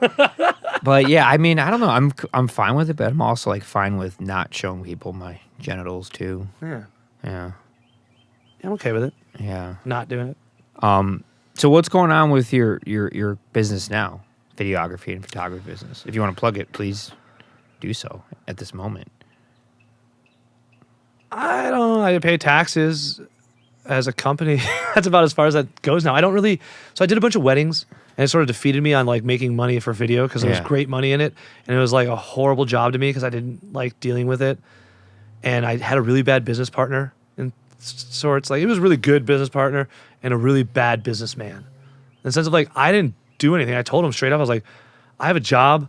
I cannot do any of the business side. I can't go out and find leads. I can't go to these conventions to try and have people hire me. If you can sweeten your deal by adding video to your photography package, I could give you a number that I can do it for. And I didn't have anything, so the first number was so cheap. It was like, $150, $300 for a whole wedding. And it's because I had nothing to show them. They're just taking a risk that a guy with a camera will do it. And then I did really well for a bit of it because I went and was like, all right, I'll make a promo reel. I could show you this. It looks really good. I had my own travels video sort of promo reel that looked really good, cinematic. And people would buy it. And I upped my prices to like a lot. And I made really good money for weddings. And then he would talk me down in front of the people to get the job. And I was kind of like telling him I had my points where like it wasn't worth the money. Like at first, $350, $300, that's really awesome. I'm making money doing video. I probably would have done it for free because I don't know what I'm doing. And then I realized what's entails to do a wedding for a video and what you have to go through, how long it takes, everything else. Like, all right, so what's my time really worth? It's probably not worth my number, but not what you're telling me I could do it for. Like, I'd rather just not do anything that day. For my stress, I'd rather just not do anything. Yeah. It wasn't worth the money. And I had to like tell him a few times, like in sitting in front of a client, a potential client, like, dude, don't talk anymore. Like I don't know how to say it nicely. Like, just let me do the talking for my side. You can sell your photos, say that the video helps sweeten the deal. They don't want to take me. They just want to take you. I don't care. If I'm here at the meeting, let me talk for me. Because he would like throw in free things, extra sessions, all this other stuff, because it's a way to sweeten the deal. I'm like, it's a way to make no money. Mm-hmm. It's a way to like oversell free work almost. And I was like, dude, I know that's what you're saying we got to do. I know we can do it. I know I can do it. I just don't really want to. I don't enjoy doing weddings enough to like not get paid enough to do it. Like, I don't know. It's also not your main job. You have a job. I wasn't looking, and he's looking for it as income, and I'm looking for it as like supplement. Yeah. So like, I told him that, and I was like honest about it. I was like, dude, I can't be that guy. Yeah. I don't want to be that guy. If it helps you and it helps me mutually, let's be those dudes. But I'm not going to be that guy that's just going to piggyback on you making money. And like, he was pretty fair with it all. It wasn't. I don't think I meshed well with him personally, maybe more than anything. What about in other ventures? Like, did you try other things? I remember you did some skateboarding stuff. Yeah, that's just for fun. Just fun. You know. So is it really just like a really high-end hobby then? Yes. Yeah. It's a hobby that's paid for itself now. I wouldn't That's even, awesome then. You know, I wouldn't even put. I'm not seeking business. That's the other thing. Is I'm like failing at finding jobs. I have no site that's finding them. I was going to do a free job for a friend that paid me over the summer. Yeah. Because I was like, well, they're going to give me a cabin for a week. That's enough payment. I undersell myself. I'd rather take what I can do and help someone else that can use it. Like I'll film my buddy's music. I do it for free. There's no money. I'm thinking I'm probably getting more of a benefit out of it because I can post a video. I can edit a video. I can film that video. I have like something to do, and then I give it to them, and they can post it and hopefully get exposure. If not, then we at least have this memory that we recorded. It's a song. It's a track. Is there not enough bands down here to do like session stuff, like kind of like what I do in Chicago?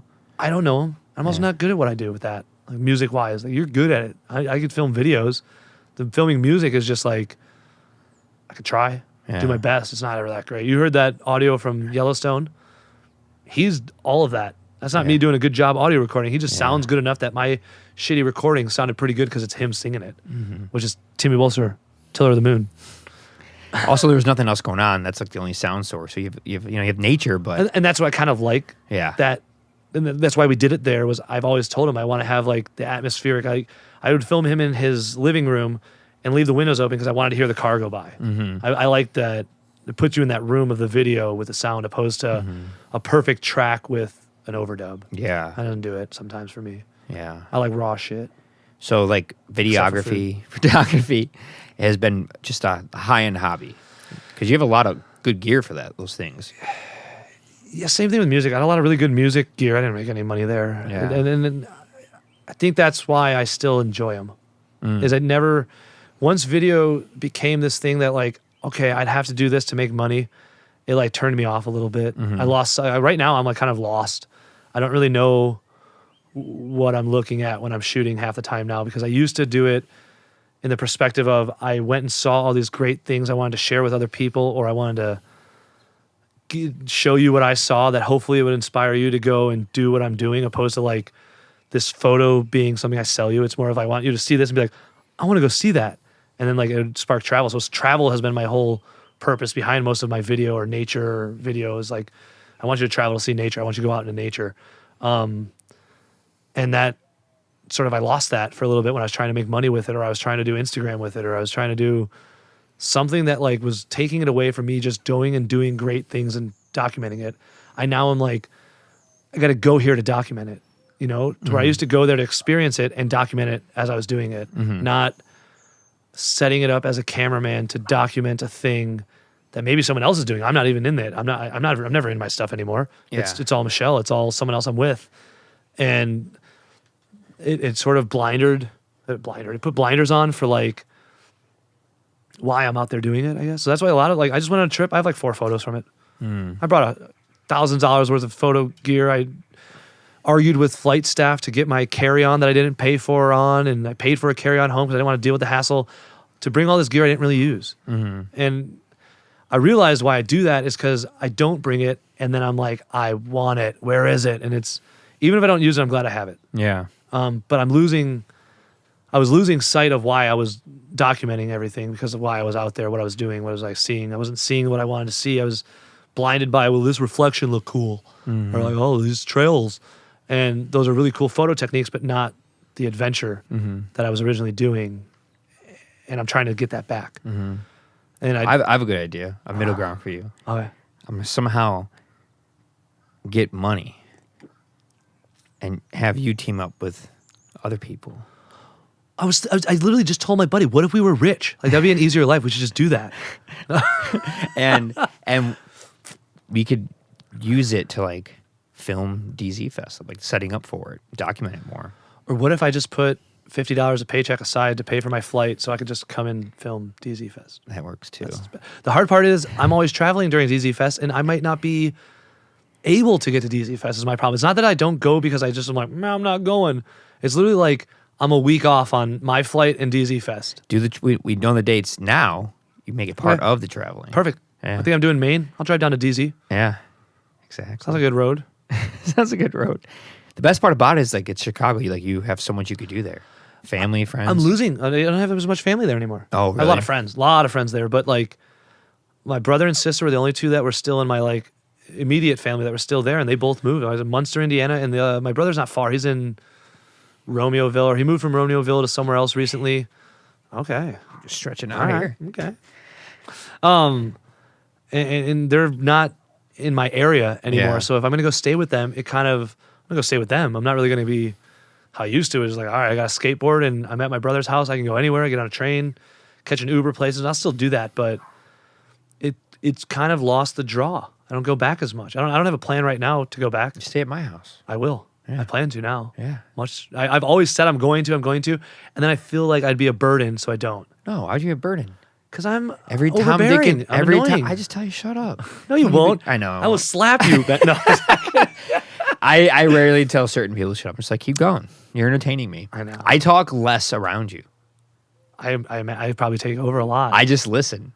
Whenever I'm around people that like can just go, I become the observer. I learn just sitting there. If you haven't noticed, like I've been really quiet. Like I just been letting you've just been talking. You do it well. And then I love being around you in Florida because you know, just like I know my area well, you know everything around here. Yeah. So you're just like this intense, insightful tour guide, but like tells you the stuff that's beyond like the tour guide stuff, like the good stuff. That's where I feel if I was ever going to take my venture of photography somewhere, it was going to be into a tour guide. I think that would be my dream job. You would be the best guide. Tour guide of all time. I do it for free. I invite people on trips all like the time. That and they hat, come with, and I that tour hair, guide. barefoot, with just your gear, just like talking, little intercom, like make it louder. Put a speaker on your head. Little flag so they can see me through the crowds. I would do it. Well, I mean, I think that I couldn't do that. I'd have to do a really weird tour. I had the idea, and I guess I'm gonna put it on the interweb so someone else can steal it now, of having kind of like forced growth tours. I never thought of that name until right now for what it would be, but that's kind of what it would be.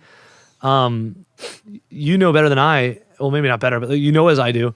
Like you go out into nature, there's 2 ways to experience it: the guardrail and the sunken boat is the best way to with you because you just gave me that analogy earlier.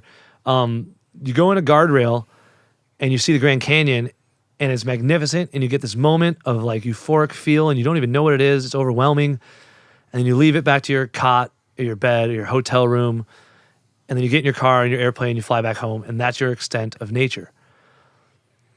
You only get so much out of it that way, to where if like you went to deep hole and it rained on you for an entire night, there's no way to like simulate that because you can't control weather or calamity. But if you don't have calamity, you don't really feel connected to it. It takes a few days otherwise of being like in the wilderness to feel like, okay, maybe I understand this a little more. Like I chopped wood for 2 straight days. I've been boiling water to cook, and I've been going out in the woods to find things. It's not like a walk in the park when you go camping or backpacking. It's like you're working really hard. You enjoy the downtime you get for that moment when you get it.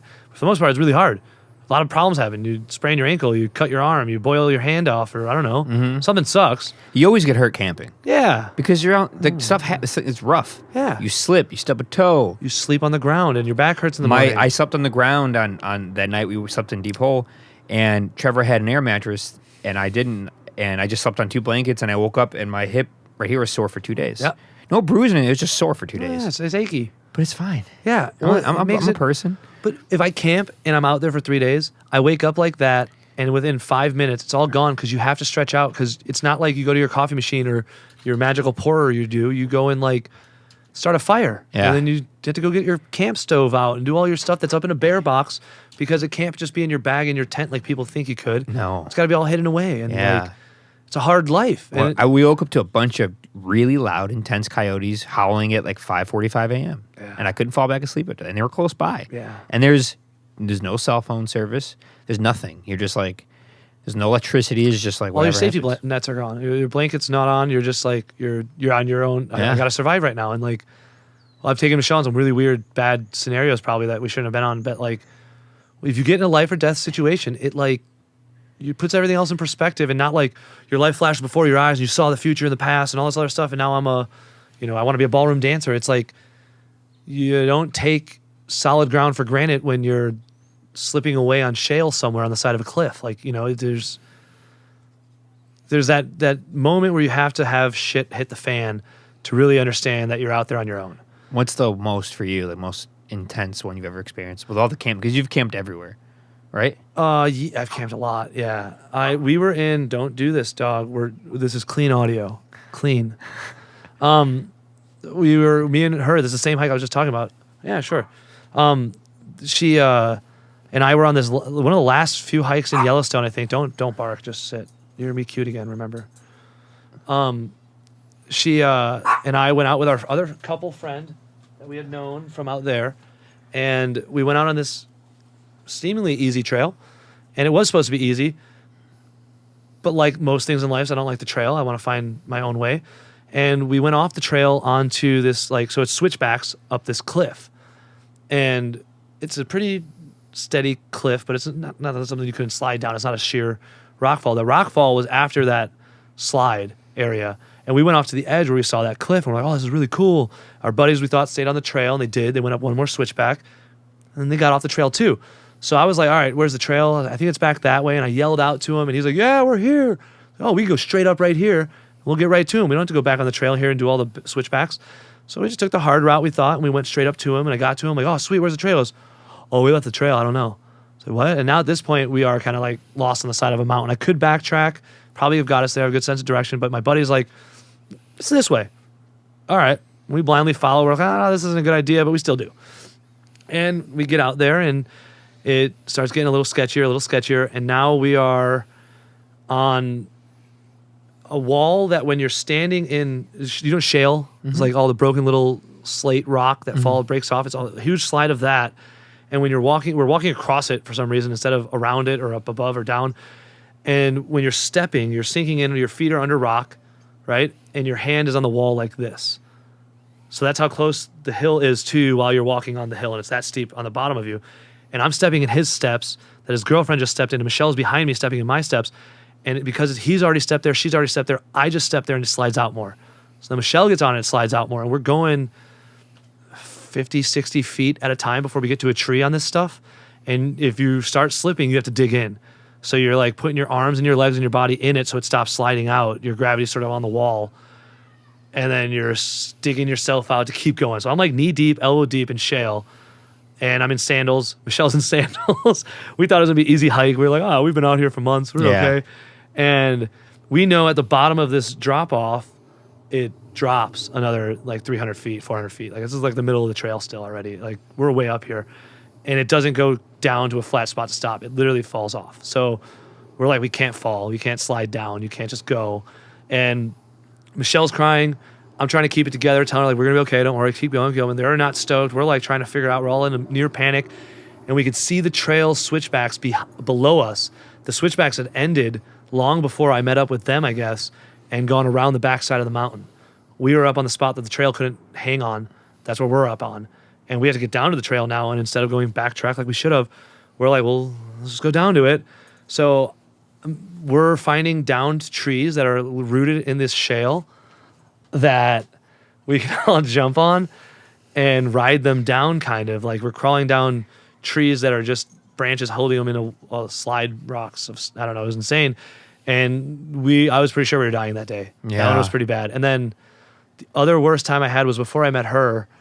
I was not smart with water in Southern Illinois.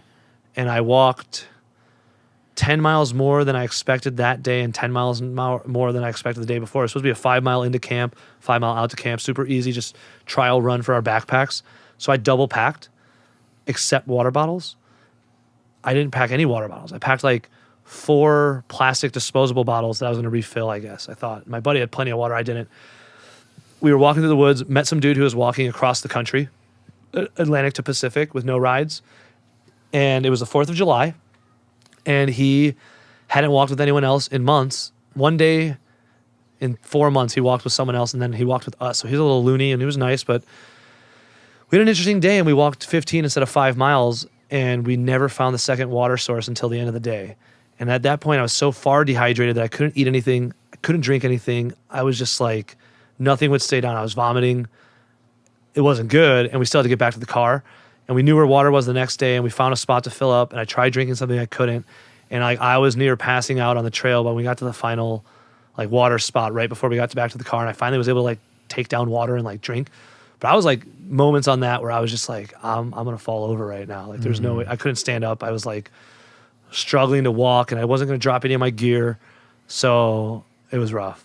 And those are probably my 2 worst times. So massive dehydration. Yeah. And could have felt, how high was that, the shale fall on that cliff? So the shale fall was probably like 200 feet of shale, and then like a 200 or 300 foot drop at the end of that. Okay. So yeah. And we stood on the edge of that and saw how far it fell. So death either way. Yeah. If we slid out and kept going, we were not getting up. That's intense. Yeah. And you learned from those, huh? Yeah, don't wear sandals. Don't wear sandals. You were wearing sandals? They were like hiking sandal, like river sandals shoes, and Michelle had Tevas on.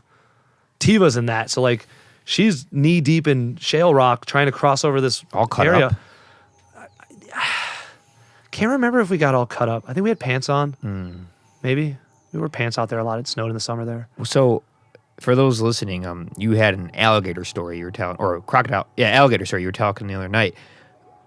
Like cover the trail? Yeah, like compared to that, because that sounded pretty intense. Nothing. This stuff was scarier? That would have been scarier had I not gone. So if I became a rock climber right now, that story would never have come up. If I was like, I scale walls and I'm great, like I don't climb rocks. Yeah. I go on trails. I'm not that extreme. Someone's like, you have this crazy life. It's like, no, you could do it. You can do everything I do. Anything I do, anyone listening right now, you can do it. Yeah. And I don't do that much maybe, but it looks really cool. Yeah. And you can do that too. Yeah. Don't do that though. Yeah. Unless you are good. And even talk about this alligator pit, because that was terrifying. That was just frightening. That wasn't even scary. Like I was scared for my life. That was just frightening, not scary. Yeah, it was like a scary, like a haunted house, or like the abandoned house at the end of the block that you're like, ooh. That's all those gators were. Those gators were just like shock factor of like, you didn't know they were there. You walk out to them, and from here to those bushes in the back, so maybe they can gauge as well, is the size of the pond. And I'm on a wooden rickety like dock behind a wooden rickety cabin that no one sleeps in. It's just like a historic cabin sort of thing now. Yeah.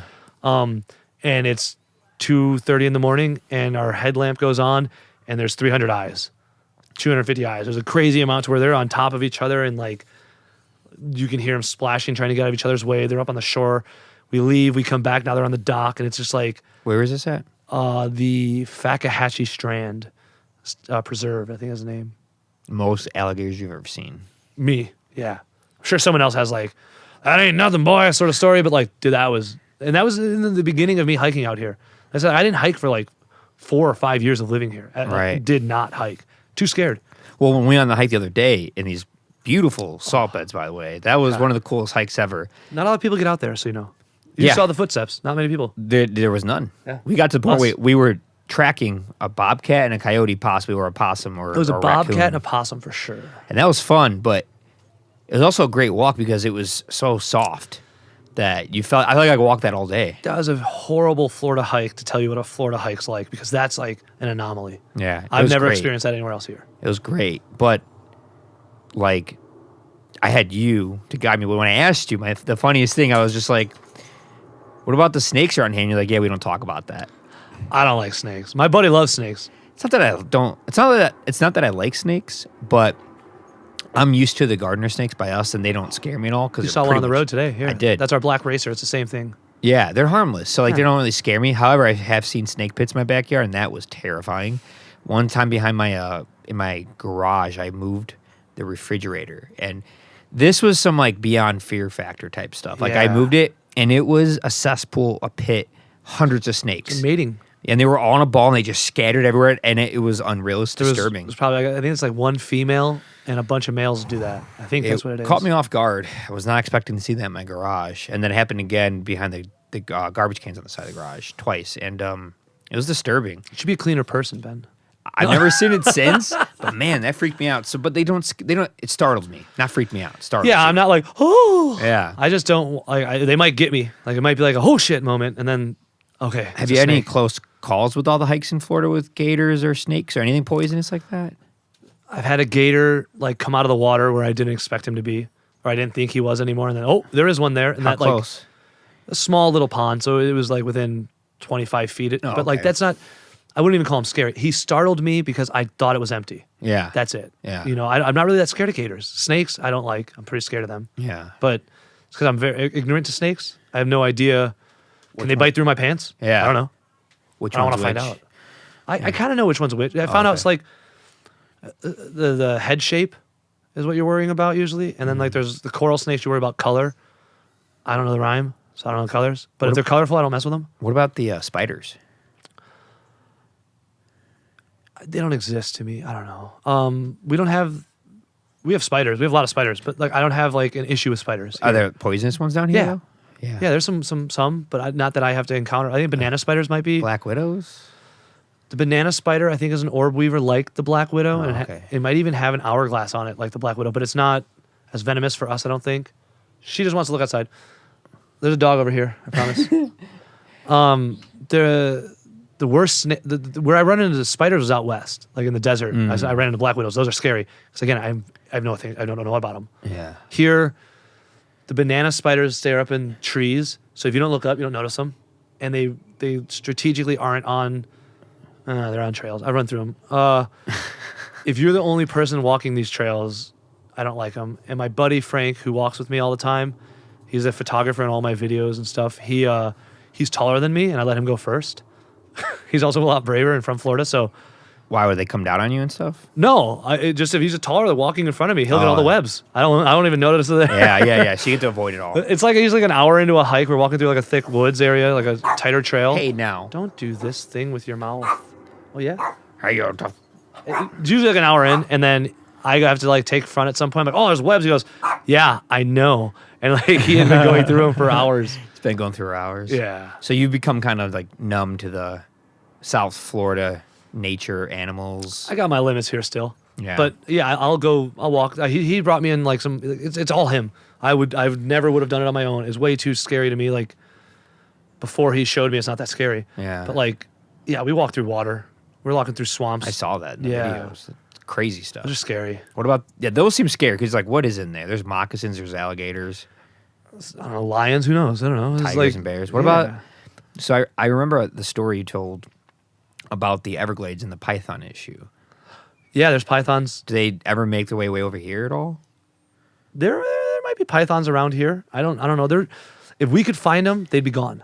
Oh, okay. That's the issue with the pythons is they're so good at living here that we can't get rid of them. 'Cause you can't find them. And they have no natural predators. They're not from here, so I don't think there is anyone Yeah. really. I mean, I guess like a bobcat, but I think they'll probably eat a bobcat more than a bobcat would eat them. It's an invasive species, so like it's evolutionary like role somewhere else probably dealt with way different things, Yeah. and now we brought them here out of Asia, and the weather's good, the food's good, nothing's messing with them but us. They just keep breeding. We thought the cold would get them. Cold didn't get them. There's like an open season for them, I think, year round. But I think you still have to get permits, maybe. And like those dudes make good money. I think when I say good money, it might be like nothing, but they haven't. Killing They pythons. hunt. Yeah. They hunt out pythons. That's their whole job. There was a time where they do it to gators too. I think Oh, really? we get overpopulated. They say, or a nuisance gator. They call them if they're too social with humans. So if you feed a gator, you pretty much killed him because he now sees you as a handout. And if he comes closer to humans over and over, they just call him a nuisance and they kill him. They used to relocate him, but I think there's too many now. There's a lot of gators here. Yeah. It's ridiculous. Like There's a lot. driving through the Everglades, if you just try and just look out your window, you'll just see them. Oh, they're there always. There's- You pull over anytime there's a gator out There's there. a gator. Just popping their head, like millions of gators. If it's fresh water, there's a gator in it. That's Yeah. what your safe bet is. Maybe Like- not these canals, but there's Yeah. probably some of these canals here. That's what I'm saying. The first time we got here and you weren't here, we were walking around at night, and I kept messing with Trevor, and I was just like, because all the shadows, when you think there's a gator, there's a gator. I'm like, Oh, it's a gator. that gator right there. And he's just, what? I'm like, I don't know. You might have been right. Yeah, to be I'm like, honest. and then we got to the end of the road, and there was like this canal. I was like, there's a gator somewhere. in probably there. really We're a not gator. going to go there. We're going to walk away from that. And The natural world does not have a boxing match title. There's Yeah. no belt they're going to win for coming to mess you up. Their mentality I like to think this because I'm a nature guy, is that their mentality is not to compete with us. We are not coming and stealing their food usually, unless they're eating something that maybe don't go buy them, if they're a big animal.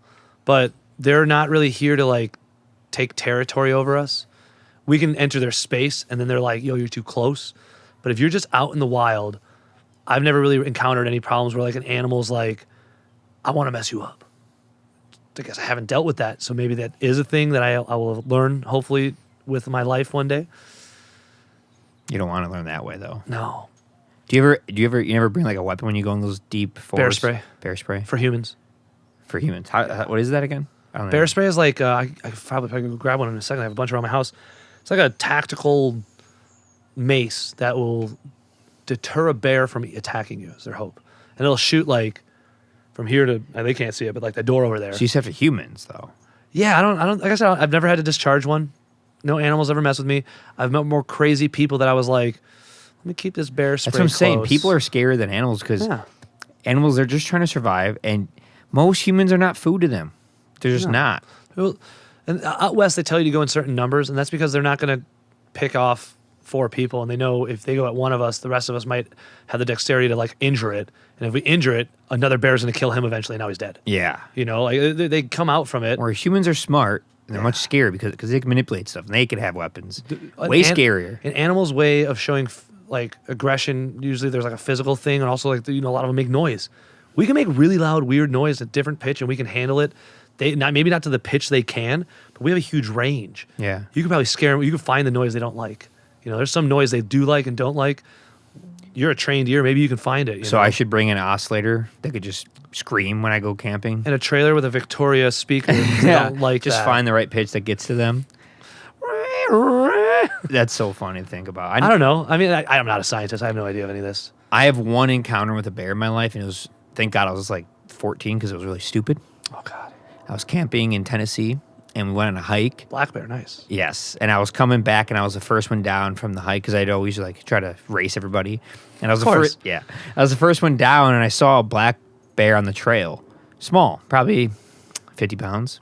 Baby. Yeah, but I That's know the scariest bear to find. exactly, but I didn't know that, and I thought I saw the car. It was right by the parking lot. It was a park, and I saw the car. I was like, I could probably get away with petting this and then running to the car and hiding. He would have bit your arm No, off. I did it. I went up to it and I just went, I touched it like that. And I was like, there's probably a mom bear, but I want to say I did that in life. And I pet a live, wild black bear cub, ran to the car, and then the mom came out of nowhere looking around. It smelled you. Yeah, you and were I was on in the car. phone. I think I was like a van, like a good van. I was in there just hiding. And then everyone else, like a big group of people came and it scared them off and they left. But I was like this close to having a serious problem. That thing would have killed me. Had Mom he was been in the big. bush when you walked up to that baby, you're probably dead. Yeah. I only saw because I saw nothing around. Well, maybe not dead. Baby Maybe- looked harmless. And I was like, the car was literally 200 feet away. I was like, I could pet this thing and run.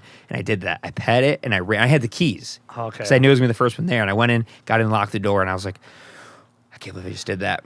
But I had to do it. I maybe had that chance once, but I didn't do that choice. Yeah. I was in one sketchy moment with a bear in my life, and it wasn't that. It was like the least sketchiest scenario, but the sketchiest bear scenario. Yeah. I was at that camp in North Carolina I told you about, Mm-hmm. and I was dilly-dallying, maybe playing hooky, or I don't know what I was doing. I was alone by a tennis courts, by a building, and I walked outside. Maybe it was on a break, and I was alone, and I saw like a baby black bear in the tennis courts. As I got to the fence, I was like, there's a black bear in here. Whoa, that's cool. And I knew enough to like stay my distance, whatever. But I easily could have walked in there and investigated the bear, and then I would have been in a cage with the bear. And I find out later that like the mom is right over the like tree line watching from the fence, like my baby. And like I just sort of backed out from the fence line. I was maybe that tree away from me was the baby bear, and I could have approached it straight through a tennis court. It was in the tennis court. I was in the tennis court. I got out of the tennis court, walked to a building, and that's when I saw mom come over. And then they started freaking out, and it would have been really bad. Yeah. Because the baby couldn't get out. He was stuck behind the fence, and they didn't know what to do. And now they're like panicking, and they didn't. And luckily, it finally eventually found a fence. And I think I told someone, I was like, "There's bears." I was like 15, 16, same way. You know, I was a little nervous. I wasn't as bold as petting a wild black bear, but I probably could have had the same story. I'm just not as cool as you. I'm just an idiot, and I would never. I don't rode recommend a it, moose. and I would never do it again. Have you really? No, I died. Moose Yeah. are the most dangerous animal, I guess. Right? Yeah. What's in between a? This might be a dumb answer. Caribou, moose. Moose is a different deer than a caribou. Oh, okay. Caribou, I'm ignorant to it. They live in the north more. They're like the okay. Arctic Circle more Okay. towards the tundras, and they're more reindeer-like. They'd be closer to an elk look, I think, than a moose. Moose is Bullwinkle, crazy like Yeah. under stuff for the males, and the females are like that same size, and they look more like Cosmo Kramer than other deer. If that makes sense, I don't know. Yeah. I think that is he would be a moose. You said they're really dangerous, though. Oh yeah, they're like the territorial ones, I guess. Yeah. I try not to deal with them because I've heard the problems, but I guess they're like they trample you. They'll go after you. They don't even care. yeah. Whereas 'Cause a you're too bear, you close. might be able to like. He might be like, Hopefully the bear just does its thing. yeah. I think a grizzly would be scary to come across. Yeah, I've actually only seen one Really, I've never seen it ever. I've been to Yellowstone like multiple times. I thought I saw one for a whole year, and then when I looked back and looked at pictures, it was a cinnamon black bear. I just didn't know what that was. I thought you were gonna say Cinnabon. I was like, Cinnabon? It's it's a big mistake to make. That's kind of the swirls. I thought it was icing. I thought it was a grizzly, but it was really a Cinnabon. It actually turned out that was an anti pretzel dog. Yeah, I don't know. Bears are scary. That's the best way to put it. Yeah, they'll eat each other and stuff. Like they're really scary. Yeah, they eat each other for weird reasons. It's not like they eat each other because they're like, Right. I'm a dick, I'm gonna eat you. It's Yeah. like if I eat you, I might get to mate in extra 5 years because Yeah. I'm trying to mate and I'm literally fighting other bears to try and mate with this one, and she hopefully likes me because I fight well. And you might be a really Sounds tough like high guy. school. Yeah, there's a lot of angst. I think like all aggressive animals are just they're like It's actually frustrating. teenage men who just never grew up or something. Yeah, I can see that until like, well, bison are a weird story with that. You know anything about bison? No. So I know, bison, I know they can taste good, but that's about it. yeah, bison and elk I think both do it where they like there's one male that gets to mate. So elk have a harem, and bison have the whole herd, and there's one big one that's like everyone's fighting with to mate. And like all the other ones are opportunist males that come in and sleep with all of his women, and he comes over and fights you for it, and then he gets to mate with them. And like typically there's only one main big bull that's trying to do it. And like when I say one, there's a bunch competing. One's the winner until he's not the winner, and then that one's the winner. And he wins. He's the big guy, and then he gets so exhausted from sleeping with so many female bison that eventually he can't contend with the other guys after years, and he just goes off on his own and dies as a old bachelor man after having a crazy player life. But he usually just wanders off blind and decrepit and dies. Sounds great. Yeah. I want to do that. Why not? Man, it's so weird the different drives that every species has to reproduce. Except worms. How? I don't know. Just look at them. What do they do? They taste fine. You eat worms? I've had one. I'd do it again. I already ate a worm. I ate some It bugs. tastes like a noodle that moves. I don't know if I agree with you on that. There's no way. Yeah, It tastes like dirt. No, you rinse them off with water. What? And then you swallow them whole. You prepared the worm. Sure. I didn't put seasoning on it. Were you in a structure when you did this, or were you out in the woods? It was we were setting for DC Fest, and someone found a worm, and I was like, "I'll eat it." You ate a worm in your backyard. Yeah. We were just building, and someone found a worm, and I was like, "I'll eat it," and they filmed it. I have footage of it. I'll show you. And They filmed it. Yeah, and I just ate it. Said it tastes like noodles. Someone had a Powerade. I drank some Powerade afterwards. Like that's it. Went back to building. Oh, the Powerade made you cheated. Well, Did you chew it? No, I just swallowed it whole. Cop out. Did you even have one before? I've had bugs. You know what's funny? This isn't the first response where I tell a story and everyone's like, "Wait, so you didn't chew it and you had Powerade?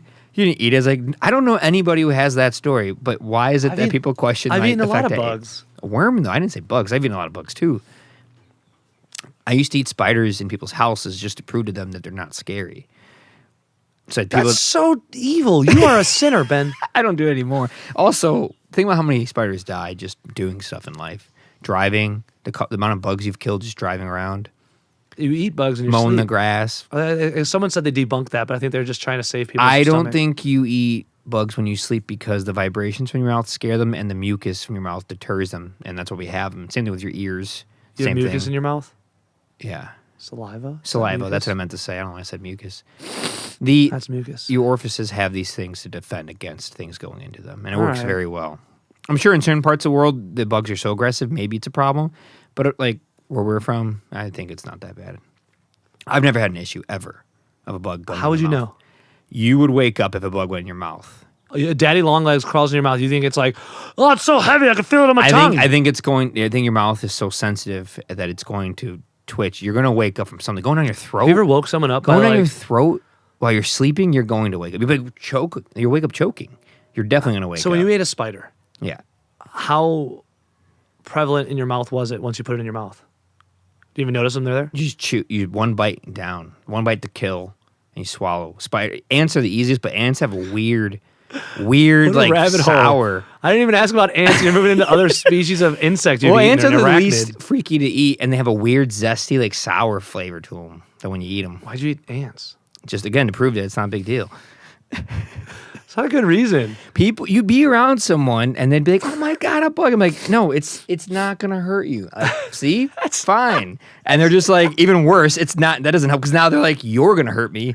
Because you're crazy. You're a crazy person that just ate a bug by saying it's harmless. Listen. That's the opposite of anyone who's ever been like, I oh, know. it's harmless. I I'll didn't eat it." realize that. You're 18 years old. You're just trying to like prove that it's fine, and people need to stop freaking out about stuff. You know, but Yeah. you realize it doesn't work well with people who are. If they're scared of something, you eating it doesn't help. Now they're just more weirded out by the You situation. consume their fears. Yeah. You control them. I eat people's fears. You could probably get followers. Yeah, this is a part of me I don't think many people know, but my close friends know. Like, yeah, Ben used to eat bugs. I believe it. I don't really do it anymore. It doesn't surprise me. No, it doesn't surprise me either that You- I eat bugs. You know what surprises me? It's how much this dog is going to be in this podcast, looking out the window, just showing her butt to the camera. Oh man, that's so funny. Is it not chill to like adhere to like or like admit we're on a podcast? I don't know. What do you mean? Like, do podcasts break that wall? Oh, it doesn't matter. Yeah, break the fourth wall. Break all the walls. I'm talking to you people. Yeah, it doesn't matter. I mean, I don't cut this. You go to the bathroom, you come back. I was ranting the whole time you went. Like it doesn't. Oh, I heard you. I was trying to talk. I don't know if they heard me. Yeah, I'm not gonna hear you. I urinate often. I'm probably gonna do it again soon. Yeah, when you go, I'll eventually go. It's fine. Okay. Yeah, Does that the mean we lighting's have- probably changed a lot because the sun is going down. Hopefully they can still see us. I think it'll be fine. Worst case scenario, I Oh, can that go. light went off. Oh, battery battery. went out. That's fine. We don't need it. Don't worry about it. We got these lights, All right, and then you're gonna bark? the lights up here. And we still got this ambient light. Yeah, no, this is gonna be good. We can get more lights if we need to. I don't want to stop talking. I don't either. It's on manual, not auto, so it's not gonna auto expose to us. Yeah. Now we're just going to talk about the production of this podcast instead of just had it on acknowledging the auto. podcast. I had it on auto, and then I saw it start doing some funky stuff. So if we accept it right now and like we talk with them about switching it to auto, can you do that while it's recording? I don't want to mess with it, to be honest. It probably could. It's a new piece of tech, so it has a lot of options. But when I had it set to auto, I saw it doing funky stuff. But right because now, of the different lighting changes. as this leaves, that's exposed for that bright. We're Yeah. going to be too dark real soon. I know. I'll have to just go in and crank that ISO. I'll have to crank the exposure in Final Cut if I have to. Oh, okay, that's true. Whatever. It's Or not- just don't let this air and no, Also, I think it's kind of funny that we'll just be like dark on Just someone's silhouettes. phone. Yeah, whatever. I mean, That's the best part about like doing everything yourself. You're just like, There's this no is rules. it. There's no rules. I have nobody to answer to. Huh. Nobody to be like, hey, do this, do that. It's like, I'm going to put It'll audio work. to video, throw a watermark on it, an intro and outro, and wait a million years for it to render and go up to YouTube. Like, that's about it. that's like, it's all render time. It takes more time to render than to do anything else. Yeah. I do the exact opposite. Mine is like all edit time and then like, oh, it's rendered. Yeah. Oh, it's like a 30-second clip. That's what happens when you have, 3-4 hours of HD Yeah. and WAV file audio. It's a process. That's It's a very true. huge file. 70, 80 gigs to upload to YouTube takes some time. I had to do a video job once. It was a really weird video job. I don't know if it was that weird. I don't know. I filmed a graduation video for this old lady for her like grandson, and I felt like I was doing the right thing, and I was like, "This will do it." But it's kind of a really weird scenario. I filmed his graduation from rehab, and it was like really Say weird. that again? His graduation from rehab. So he's like, Wait. he was a heroin addict, and he had his kid and his wife, and he went to like a Christian-based rehab that like allowed him to graduate from the program successfully. But I'm guessing it had like legal binding and stuff to say, all right, you're good. But it was like a whole ceremony, and like there was a lot of people and a lot of stuff, and I didn't know what I was getting into until I was there and it was happening. And they wanted the whole thing, and he rambled and talked kind of like I do, but about his drug use, and I had to like sit there and record it all, and like how he messed up his life, and other people did theirs, and I had everything recorded, and it was like an hour and something long that I had to go and like render it down. It took forever, and then that client wanted it in so many mediums that I eventually was just like, lady, this ain't worth $75 no more. That was it? $75 for all that? $75. I was doing the lady a favor. She lived in a trailer. She wanted to make sure this was like, they wanted to send it to the family in another state to like show like, Yeah. this is their family that's like surviving through addiction. I'm like, that's awesome. Let me help you. But then it was like, your DVD doesn't work on my DVD player. And I'm like, oh, let me come over and try it. I'll bring other DVDs just to make sure it's not your DVD player. And then I lost like a DVD of like a movie I brought. Cause like when you burn a DVD, you're not a Hollywood burner. You know, like there's certain formats that I didn't know what I was dealing with. I was youthful, ignorant, maybe naive to video formats for DVDs. So like I would get them to work in my DVD player. I would make them work on my computer. Some DVD players, they didn't work. So I went and did them in different formats for her, and all this other stuff took a really long time. And then when I went and put like a normal like Hollywood printed DVD player, DVD into their DVD player, that's a DVD player a lot. Yeah. It didn't work. I was like, I think your DVD player's working. She's like, broken. She's like, this is brand new. And it was like a $20 Walmart DVD player from like 10 years ago. I'm like, this ain't new, lady. Yeah. Maybe new from the pawn shop, but it ain't new. Like, what do you mean? And like, trying to keep my cool about it, and I was really cool. But then like, I've messed up on jobs. I can't argue it. And like, Everybody has. clients aren't stoked, and I have Yeah. to deal with that anguish. And I'm just like, oh, I'm sorry. I didn't, give you the right format for your child or your grandson's like rehab thing. But you have it. And I tried telling them about YouTube. They were oblivious. They didn't know what that was. Like I give it to them on thumb drive. We don't have computers. I'm like, okay, how are you going to share it with them? When they come down, we can watch the DVD. I go, you could email it to them. Like I could show you how to do that. Like I was going to help them do it all. Like, no. It's like, okay. So they got a little more like grouchy towards the end of it. And I think it was because family came down. They didn't want to see to the graduation. And like, she kind of changed a little bit after that because now that person's in the video and they hate that person. And it was like, I got involved in the family dynamics. Sounds like a lot of personal problems are taking out on you. Yeah. And that's like, but That happens too with jobs. Like, yeah, I've messed up on jobs. I mean, I learned from it. yeah. And whenever I do mess up, I try my best to like, okay, I'll do the next one for free for you. Whatever I can. to 9 make out up of 10 for times it. when I mess up, it's not I actually messed up. It's like, it's messed up because I wasn't given the proper information. Like a wedding that I would ask, like, all right, so what do you want in your video? Like, what do you have planned? What should I really prepare for? This and that. I don't have time to tell you that. It's like, what? Okay, maybe they're not doing that much. It's a normal thing. I'll do a video. And I get there and it's like word for, like they're reading a script out of a comedy book and they have all these jokes and all these extra motions everyone's doing. And like the audio was like, there's a guy back there hitting like DJ cues, like during the ceremony. I was like, I didn't know this was coming. Yeah. I was over here taking this thing. Like, what do you mean? And they did a whole dance intro, dance outro I didn't know was happening. And at the end of it, like their big complaint was like, we're kissing too much in the video. And I'm like, you kissed a lot? I didn't know what was coming. I didn't know what to do. I'm sorry. Yeah. And then another person was like a last minute job and they like wanted to pay me $1,000 for a double ceremony, 8-hour wedding. And I had already at that point been already charging like full prices. I would have done like a couple grand, like multiple thousands of dollar deal. And I was like 2 weeks before they wanted to book me for it. I'm like, I'll help you out. I understand you want to have this. You're doing it all yourself. It's budget. I understand you. They're all nice people. And then afterwards they're like, this isn't what we wanted. I'm like, I don't know what you wanted. I just told you I'd make you a video. Yeah. I'm really sorry. And then like they were like a year-long battle of like, so did you find the extra footage? I'm like, it doesn't exist. There is no extra footage. This is what it is. Can I have the raw footage? I'm like, no, that would cost more. And I'm not, no, you don't get the raw footage. You dealt me the hand of you need me to edit. When I give you the raw footage, you're going to go argue about it now. And now you have your proof. I'm like, no, I'm not dancing into a legal battle that I don't want to deal with. And you didn't sign a contract. I was just a videographer on the side for you. You paid me in cash, paid me a really low price.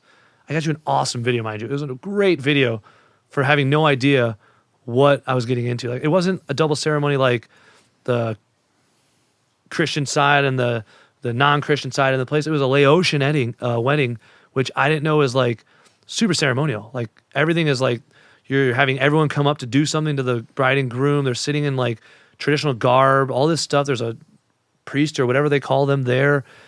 And I asked them what a Laotian wedding was. Like, you'll find out.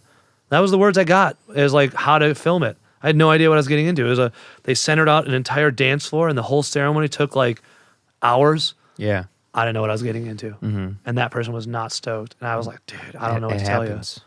And I felt bad. I still feel bad to today. If you somehow see this video, I'm sorry. We are just dark. I've happened with sessions where I like forgot. We are so dark. You have to go change that. It's fine. It's too late now. We're way into it. We're in it. We've been dark for a while. Oh, shit. It's all good. People can watch our silhouettes. I'm a video guy. We're the ones who decided to do a podcast at like sunset. 10 a.m. we're doing it today. When we probably should have done it at like noon. No, it would have been way worse. I've been sweating. It would have been just the same bright light above us the whole time. Or we could have done it at night with the same stagnant lights. But then you wouldn't see all this. I like this. It's fine. We're leading into night. I'm going to pee break soon, and then we'll keep going for a long time. It's a podcast. The biggest thing people do with it is they listen to it. True. You know? I'm sorry you had to listen to me for this long. No, it's fine. I don't even know what time it is. I love... I do. I just checked just so because I know you can't tell. I had to check. That's the only reason I checked. Guess? You can guess. 7. Oh, you're looking at the time there. Oh, I know how long we've been running. Don't look at that. I'm gonna guess. Don't look at that. No, I'll do it. No, you're cheating. You're gonna see it. I'm not looking. Cheater. 7. It's probably like 7:25. What rules are we going off of right now? I don't know. Not Price is Right. I hate those rules. They make no sense ever. Well, then we won't go. We'll go by a differential. How many minutes do you get? How many minutes do you get, Ben? None. Am I close or not? You lose. Should have went with Price is Right rules. You would have won. You didn't go over. 7 minutes. So close. If you would have said 5, I would have gave you the 2 leeway. So close. Yeah. Not bad. It's later than I thought. Yeah, we've been talking for like a long time. 2 hours and 15 minutes. More or than something. That it says. Oh, that was longer. You're right. What does that say? 3 hours and 22 minutes. So it's really 2 hours and 22 minutes because so now all of you can gauge how much he cut out in the beginning. But then we probably had like 5-10 minutes of it was recording. And I went to the bathroom and I had the dog. We have other stuff and yeah, I like it. It's a long time. No, yeah, it's dark, but it's do fine. we cut it or do we keep going? Keep going. Oh hell yeah! I don't know. Having a good time. Or go till we can't see. This is literally what we've been doing for like 3 or 4 days right now. Yeah, it's funny because there's so much you've said over the last since we've been here since Saturday. So much you've said that I was like, that'd be awesome for the podcast. We've already done like 18 podcasts since I got here. Oh yeah, Like we've talked so much, like all the Michelle- stories and everything. Like I think you went to the bathroom. Michelle came out and like yelled at me when I started playing video games when you went to bed the other night. She's like, "Are you doing the podcast right now? All I hear is you talking, Danny." I was like, "Sorry, I just talking a lot." I was like, "Nah, just screaming. My bad." yeah, like when we drove today to your dad's to get the mic stand and back, you literally did your own podcast. Like you told us so much information. Whoops. But no, I like it. I mean, I do the same when I have people come visit me and I'm doing stuff. Like I'm talking the whole time. Yeah.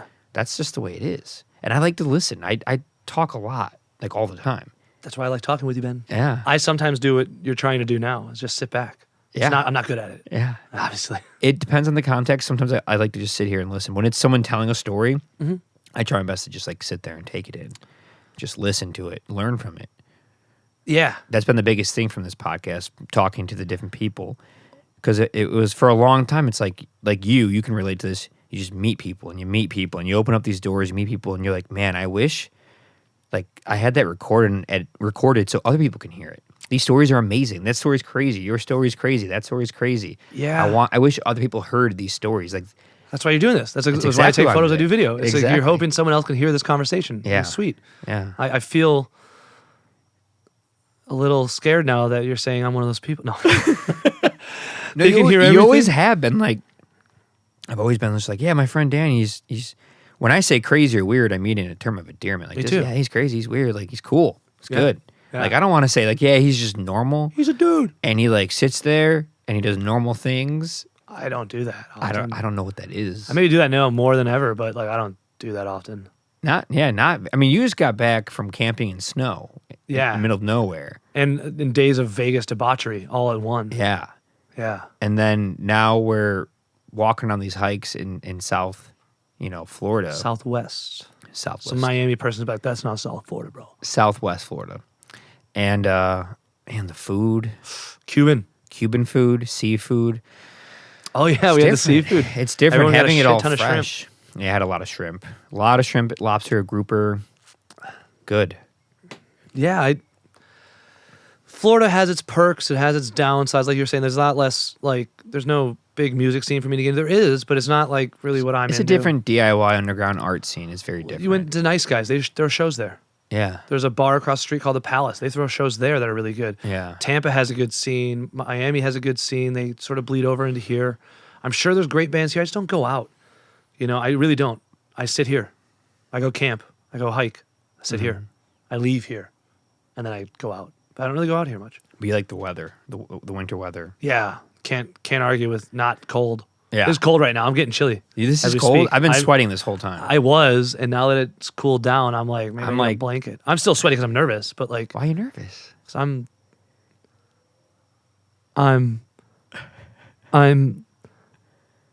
no, I'm not stage fright. But no, that is always like I said, I'm never on this. I'm now focusing that's here in the last like 5 minutes maybe because we mentioned it. When's the last time you were on camera audio? I As a did subject. and I almost did it in preparation for this. I did like a Zoom TED Talk thingy or whatever a lady I know on Instagram does, and she's a really nice lady, really cool lady. Only know her through Instagram. Never met her. She just liked my stuff. I liked her stuff. We talked about his stuff. We both traveled. We would give tips of where we are. I just told her about some stuff in Chicago one day. I was like, yo, you should go here. There's a cool shot. And she did the same in Texas and some other places, I think, for me. And she's a really, really nice person. And during COVID, she decided like we should just she does this, but through Zoom. And it's to where like everyone teaches you something or talks about one topic. So I talked about like staying positive through failure in travel photography. And I was like, do you go there? It's not going to be what you thought it was. You still got to work through it. And it's not about documenting that shot. It's documenting where you're there.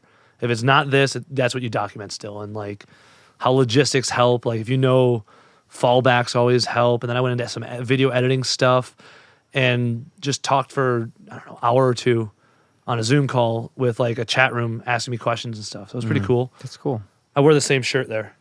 Yeah. What is it? The This is- Little Village? This is my buddy's skate shop in Chicago, in Pilsen, or a little village. Where at? Do you know the address? Promote it. It is not on the shirt. Well, it's in Little Village, Chicago. So, what's the name of it? Prosper Skate Shop. Prosper Skate. Yeah. They got great Prosper shoes, Skate Shop. good boards. Plug your Instagram for your work. Grand Prismatic Media, which was named after our trip to Yellowstone.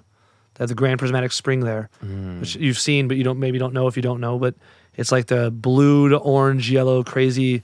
They do aerial shots that you don't even know what you're looking at. Sort of avant-garde geyser hot pool. I didn't know that. Yeah, That's it's a a hot cool spring. name. I don't know why I call it a hot pool. I never been there. I want to go so bad. Come with me.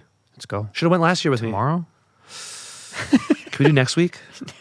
Not even kidding. I think next week I could have. I definitely cannot go for a while. Not until Not at least this the week. summer. Next week maybe. Look, I put it on my phone to go look at the calendar. I instantly was like, Instagram message. What's that? Like, that's why I don't.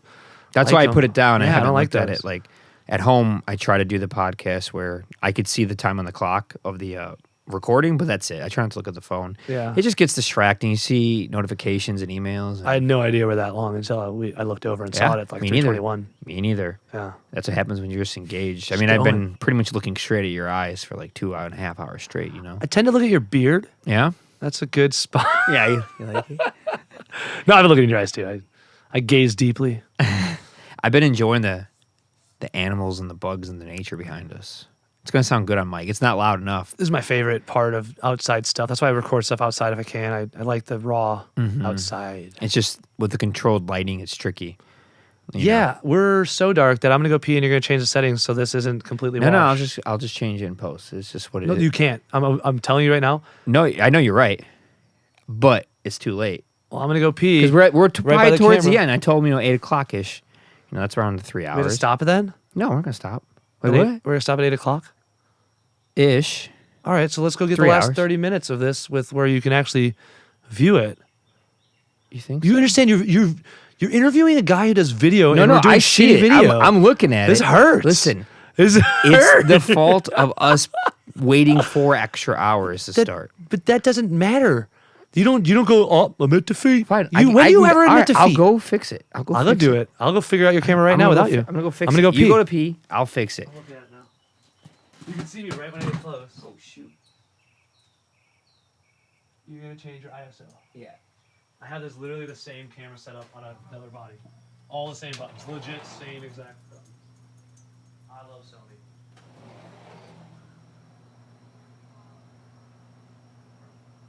Oh, there. Got a lot brighter. That works. We'll come back to it. Woo! I'm hot on this chair. I can't believe this man is cold. But he got used to Florida weather. I'm not used to it. Yeah, oh wow, that's way brighter. It is what it is. Now I'm gonna have a lot of fun going back to try to make that brighter. It's not gonna turn out too well. But what are you gonna do? We started filming at 4 and the sun's going down, or 5. I was like, what do we expect? It was so bright. And we have these lights going, but they're not nearly as bright as how the sun is. And I don't know. I had it set to automatic to kind of go with it, but it started doing funky stuff. And I was like worried while we were filming, it would go out of focus, maybe overexpose. So I know I'd rather have it be underexposed so I could work with it than overexposed. But it is what it is. It is what it is. Now when I get 2.5 hours in, I'm going to have to do some funky stuff to try to... That's once. What? It's only once. Only once what? You're gonna have to change the. No, because earlier it was way brighter. It was way brighter earlier. It's gonna, all it's you're gonna be gonna- a segment. All a you're gonna do is slow you'll have to do it process. twice. You'll do it in and out of an edit because right now this looks 10 times like whoa, you can see Yeah, us. I know. Yeah, And it's exposed right for the sky. Even we I are, know. like, But under- earlier it was a slow process. It started out fine. should have went auto gain. I know, but it was. I did that and it was doing funky stuff, and I was like, I don't want to worry about that. You What the hell is this? analog purist. No, I only shoot manual. No, I've been explaining this whole time, and you have not once been like, yeah, that makes sense. You've just been like, no.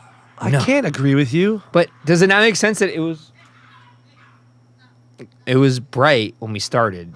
Yeah. So we're stuck in this weird place, and then the sun went away, and I didn't have it on automatic I know. because I was worried it was doing weird stuff. I know. I just have to give you shit always. Trim your beard. No, I don't know. That's like our relationship I've always had. I just give you shit. Yeah, you do. You could be doing the best thing in the world, and I agree it's the best thing in the world. I'm still gonna give you shit about it. You have given me a lot of crap since I've been here. I've given you crap your whole Last entire night entire we're life. sitting there like we're sitting there. And I'm just like drinking some beer, eating cheese, and you're just like prying at like a record label thing. Just go. I was working my way I just in. wasn't saying I was working anything. my Did you way in. notice how I just? I know. I told you when it gets to a place where I'm like, no matter what I say, I can't win, so I just won't say anything. I know. And then I have no one could hold anything against me. That's when I kick the horse and tell him go quicker, and I just start. Rah!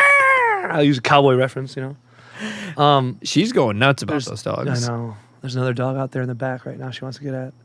She's never met that one. Man, That was not an offense. do the dogs and cats ever have issues with the animals around here? Like they ever come in and swoop in and try to kill anything? Birds? We had cats living in this patio when we weren't living in this house before we moved in. Oh, really? Like there was a screen over there that was broken. Oh, they tore it? I don't know if a storm knocked it out. Yeah, they just pop out. They're like little. You just push them in with a little tool, and there's like a. Yeah. So one of them was broken, and this was all packed with stuff because they were doing construction inside, and they just had a little house all around. They were always in here. At one point, they left that door open into the bathroom, and they came in to check out the house one day. Her dad, and there was a cat in the house. So the cats had like free range of this whole place for a little bit. And then I don't like cats, so we kicked them out. Yeah, I don't like cats. I'm indifferent. I never had them. I mean, I always had dogs. Yeah. But they're whatever. I'm dogs, not, you know. I say things offensively sometimes to piss people off. Like I'd punt a cat. I never could, but I mean, like, I will say if a cat was coming at me, I have no problem kicking it. You know, But it's not going to do anything. that's Cats gonna piss don't- off so many people. They don't really like attack. What? I've never seen a cat attack a person. You've never seen someone get scratched by a cat or bit by a cat? Is that not an attack? I'm not around enough cats. When I am, they're always like housebroken, and I'm like, Oh. they're whatever. They want to do this. They want to just kind of come up and. I guess curl. I'm like really sensitive to attack. So like when like the cat Sounds lays on like my you're the problem. when they lay on my lap, I don't like them and they know it. So then they stick their claws into my leg while Well- they're sitting, and I'm like, fucking hate this thing. If you liked it, they'd know it, and then they wouldn't do that. well, it should know I don't like them and get the hell away. Why don't you like them? Because they're cats. No.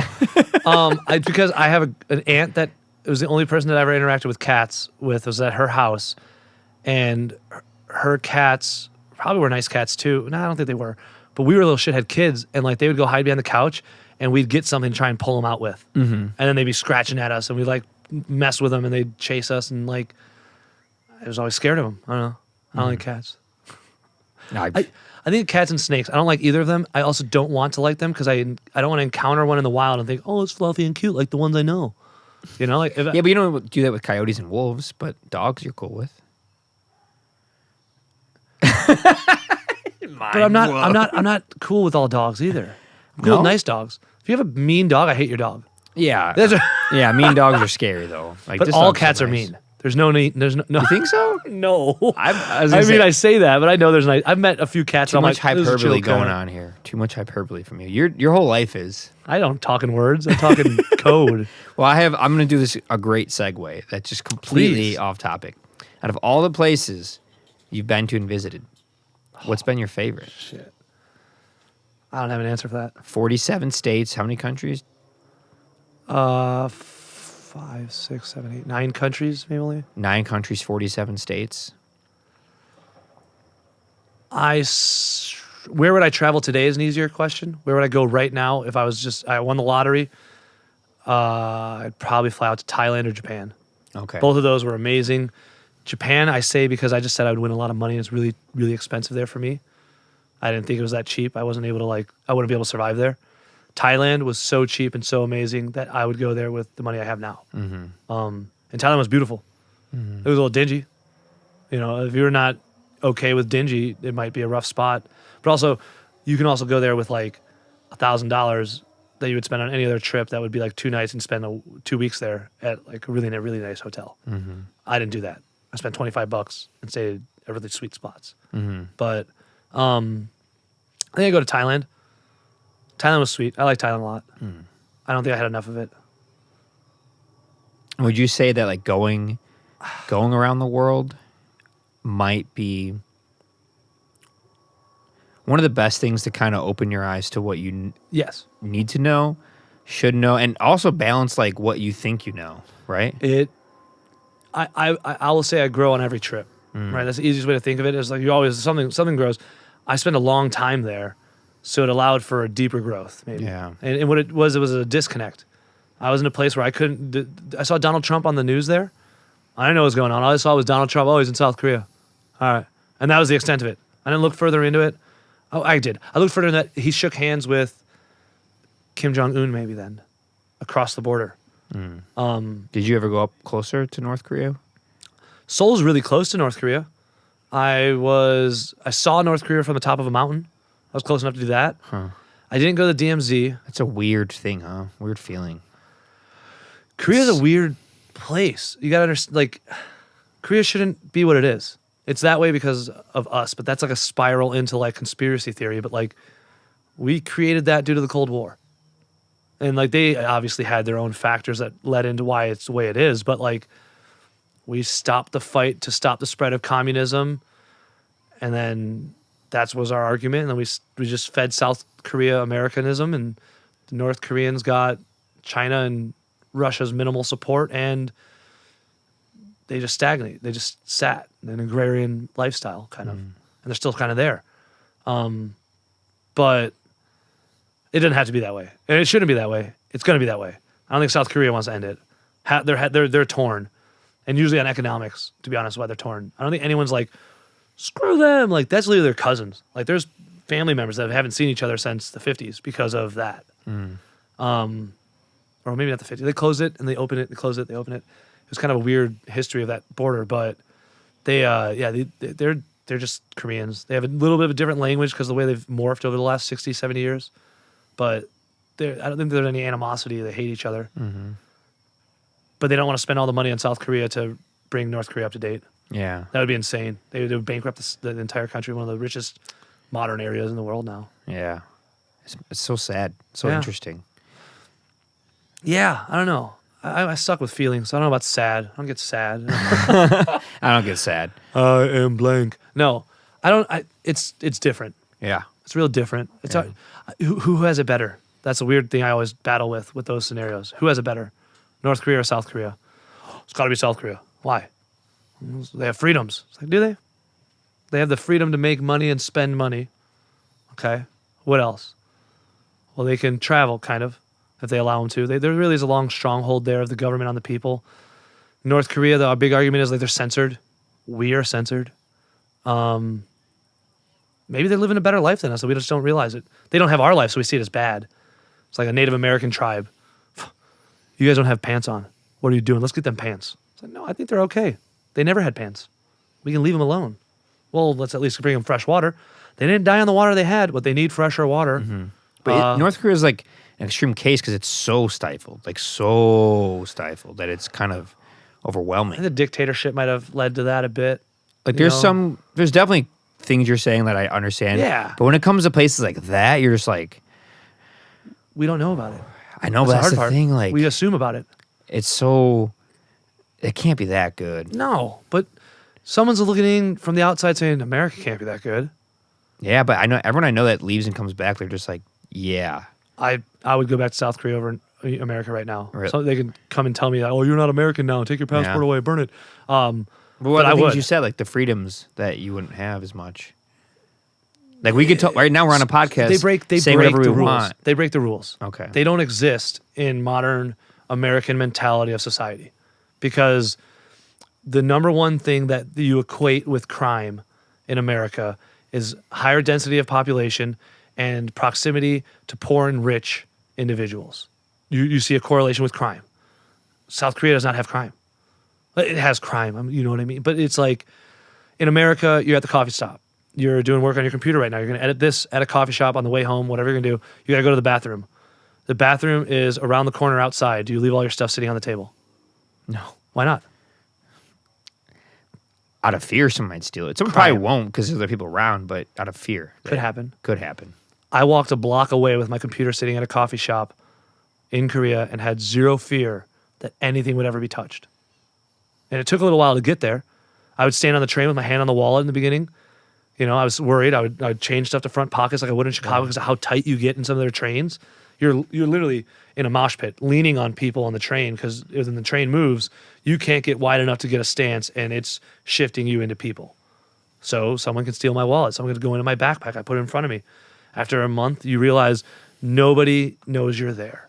Maybe because I'm a foreigner, I stand out, so they notice me a little more. But like for the most part, they're all in their own world. They're all doing their own thing. Nobody has a malicious thing of I'm going to steal from that person.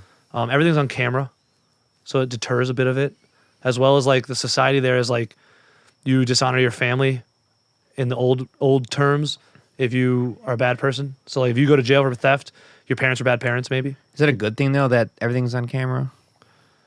Because the way their society works, yeah, they'll use it to help you. Do you think it works best because they're more uniform as a society because they're all Korean? Oh, it's homogenous as all hell. Yeah. Yeah. I think that's the only reason it works. So that works in a lot of countries when things work really well. It's because they're But most people are homogenous. way more homogenous than us.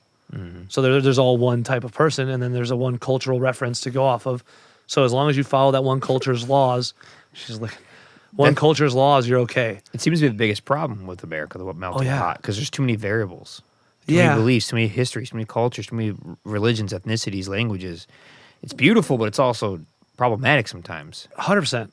100% problematic. And like it said, it leads... They're materialistic beyond materialistic there. But their goal isn't to cheat you to get the money. I'm sure it is in a business sense. I'm sure Korean business is cutthroat, and if you don't get it, you're gone. If I can get it and it's yours, I'm going to take it. Now it's mine. Goodbye. But I didn't have to deal with that because that wasn't the realm I was in there. But in modern everyday society, I didn't see people trying to find a way to pickpocket you. I didn't see someone trying a way to take something from you, or if they could take something. There was a guy who did like a YouTube video, and it was really not cheesy, but poor production quality because he's a YouTuber, and YouTube's for bad video. No, this guy wasn't a great videographer. He was just a blogger, vlogger, whatever. And he was a Korean expat guy, American or British guy living there. And he would walk down the street, wait for people to be walking. He would walk in front of them, and he'd go to put his wallet in his pocket, miss on purpose, have it fall to the ground, and keep walking. And every single Korean person picked it up and chased him down. You dropped your wallet. You dropped your wallet. You dropped your wallet. I've lost my wallet for minutes on a train in Chicago, and when I got back, it was empty, tossed, thrown out the window. You know what I mean? Like you'll never find it again. Korea, you're just not that issue, and maybe it is just a surveillance state. But if I lost my wallet and no one brought it to me in Korea, first off, it's probably sitting exactly where I lost it, or it's nicely placed on a ledge near where I dropped it, or they can put it in a mailbox and mail it to me, and all the stuff will show up in it. None of that happens, and no one found it. I can't find it. I can go to the police department, and they'll use CCTV to go back and maybe find out where I lost it. And they'll find it. My sister had to track it down for her one time. She lived there. So like it's like they utilize their surveillance for the good, to where here, no surveillance is used for you. It's for a defendant, not for did something bad happen to you, let me use it. Sometimes they throw out the video feed here because, oh, well, that's circumstantial evidence. No, it's a video. You can see that thing happening. That guy beat that guy up. That's a problem. Well, the angle isn't right. It doesn't tell the whole story. It's like, dude, that's why maybe we need all the cameras. But I don't know if I trust America to do the right thing with this footage. What about their like freedom of expression and speech? Do they Pretty have? stifled. They can protest. They have like bad memorials to like the Democratic parties like try to like make it a democratic country, and they just killed them all. So that's a problem. And now they're a democratic country, but it's corrupt. But you see what I'm saying? Like, a lot of systems are corrupt. America has its issues, but we could still sit here on a podcast, complain about it, put it on YouTube, nothing's going to happen. No. We will not get in trouble for this at all. And you could do it there, but if I would have just dropped a name in Korea, I've now slandered someone. Yeah. Which can happen here. If I started saying bad things about a fast food restaurant and started saying lies and bad things about them, and they can prove that they're lies, I can have a defamation suit if they lost money on it. Sure. But with us, it's all about did you lose money, not just did you lose your honor. There, I think it's more of like, I can sue you because I don't want my image that way. I believe, because that's a lot of they're very imaged, they're very materialistic. Most, not all, but most. Yeah. It's hard to generalize a whole country. Yeah. Every single one of them has an iPhone. Well, that's the or funny thing Samsung. about Americans. We do it too. We generalize like, oh. Yeah. What's our problem? We overgeneralize. It's 330 million of us spread across thousands and thousands and thousands of miles. Hectares. So it's kind of goofy to generalize anything. Especially with all the different ethnicities, beliefs, everyone's this, that. It's hard. It's weird to generalize. But we thrive on it. Yeah, we do. We thrive. We can't, if there's somewhere that doesn't have a group name, we got to find a new name for that group. That's the goal. And if you're a subgroup, we'll find a sub name for you. You can't, we have to be a way to identify you. That's sort of a weird, I think that's everywhere though, more than just America, but rednecks, hillbillies, backcountry people, right? There isn't a translation in Korea for that type of person. They don't have like they're like, oh, I guess they're a country folk, but it's not a derogatory term, right? There's no like slander for someone who lives out in the sticks that exists here. They don't have that in their culture even. Like, I asked multiple Koreans, what do you call someone who's like, I don't know, a poor farmer in the hills? What do you call him? Is there a name for it? Or someone who is, I don't know, like I said, lives in the countryside, isn't a big urbanite like everyone, the majority of the population in Seoul and Korea in general, and they didn't have anything. There's no translation. There's no, we use this word. It's just, they don't do that. They don't talk bad about that guy. We have a slander term for every single person. If there isn't one, we'll find one. Yeah. We'll make one for it. Yeah. I think that comes with how grouping we do. They're just, again, they're homages. They're just Korean. Here's another Korean. We don't have an identity here that unites us unless other than American, and that isn't really a good term for a majority of people. They don't want to be American. They want to be what they are, or they want to be their idea of what American is, and someone else is American that's a different idea of America, so I don't want to be lumped in with them. And it's a really hard struggle. I don't want to be lumped in with a lot of people that consider themselves American, but we are. We're all American. That's all we got. Born here, raised here. Even if you transplanted here, if you've been here long enough, you are American. There's no ands, ifs, or buts about it. You go back to your country that isn't America, and you're going to be the American one because your accent's gone. You eat something weird. You stand different. Your style's different. You're American. You've consumed the culture you live in. Yeah. That's what it is. Yeah, and we're very much obsessed with like not being prideful in our country, yet we're using the freedom of expression and speech to do so. It's kind of an oxymoron. The age-old argument of like burning the American flag in protest is covered under your rights in the Constitution. You can do it now. You can burn, deface the flag, do whatever you want. There was rules against that because you couldn't be treasonous. But now, it's not that I'm burning our flag. I'm burning that guy over there's flag. I'm like, all right, I get what you're saying, but I don't know if that's working too great. You know, they just pissed off a lot of people that don't agree with that part of your protest. Yeah. And that's a big issue, is like, we can't all unify in a protest at any front. Even if we're fighting for the same thing with different words, we can't unify. Yeah. You know, so a lot of people will, a huge faction will. It's not enough.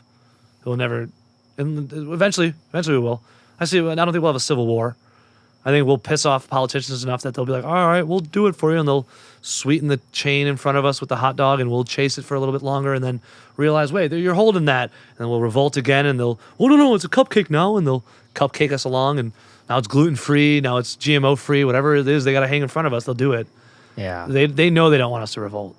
If the American public decided it's Civil War time and it's us versus the population that is ruling class, we win. Well, the military beats us, but the military is a whole bunch of non-ruling class people. I don't know if they'll fire, but history shows they will. I don't think it's gonna happen because we're too weird of a group. You know, there'll be someone who fires, and there'll be enough that don't. They'll offset those people. I think our coup would happen if the general population got together. If once we're divided, there's too many populace that will come in and fight alongside of the government if you're not fighting for the right reason. And I think that's our biggest issue, is we don't find a common enemy. We just talk about our enemy, and we can't find a way that we're all in as that enemy. It's a little interesting that Americans point the other finger and say, like, you know, that, yeah, those, you know, Republicans, Democrats, redneck, this, black, white. When it's like, we all live here. We got to share this land. We're all born here, and we all want to be happy. We all want to have our freedoms and liberties. And, you know, it's like, some people have it worse than other people. Of course. And there's always someone who has it worse than that person. Yeah. And that's like that person and that person. It's literally any person you can find, someone's got it worse. Yeah. Someone's got it worse than you. That sucks. It doesn't mean anything other than it shouldn't be worse for you. It shouldn't be worse for them. It shouldn't be worse for the guy ahead of you, below you. We should try and find a way that everyone's doing well. But the problem is when you run into inequalities that are so far stretched beyond this person's inequality and that person's inequality, you can't even grasp each other's. So then now you're fighting different fights. And I think that's our argument that will never allow us to coup, is that your stress is not my stress, so I don't care about your stress. And the problem then is, like, both sides need to find in the middle.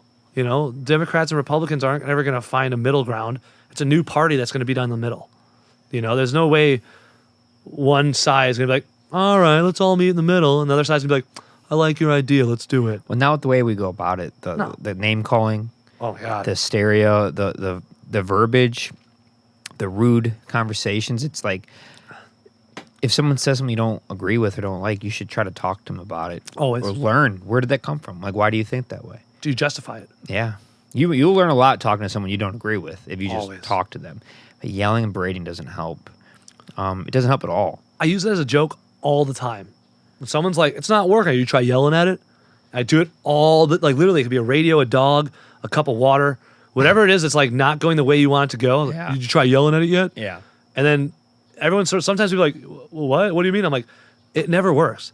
It's like auto. If you ever walk somewhere and someone hits your car to fix it, you shouldn't have them fixing your car. Want a little help? I'm just stretching my leg out. That chair will get you. Oh, yeah. 4 hours of that chair will get you. It's hadn't been 4 hours. now That adds a number to it. Now the dog's asleep. What? We are 3:54. Yeah, so we're almost at 8 o'clock. Should be right around there. 8 o'clock. Where's your PA? They missed out. Yeah, no. We'll be at, so it says 3:54. Oh, there's no more sky. Oh, Just- no. just Thank my God foot we and hit photo. Thank God we hit that This the sweet, ISO sweet boost. cup.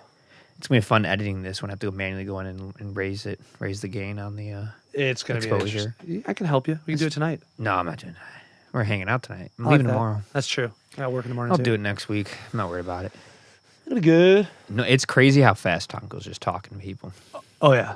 I realized this wasn't gonna be that bad when like you sat down the other night and I was like, oh, it's 2 a.m. 2 in the morning now. I should go to bed. Yeah.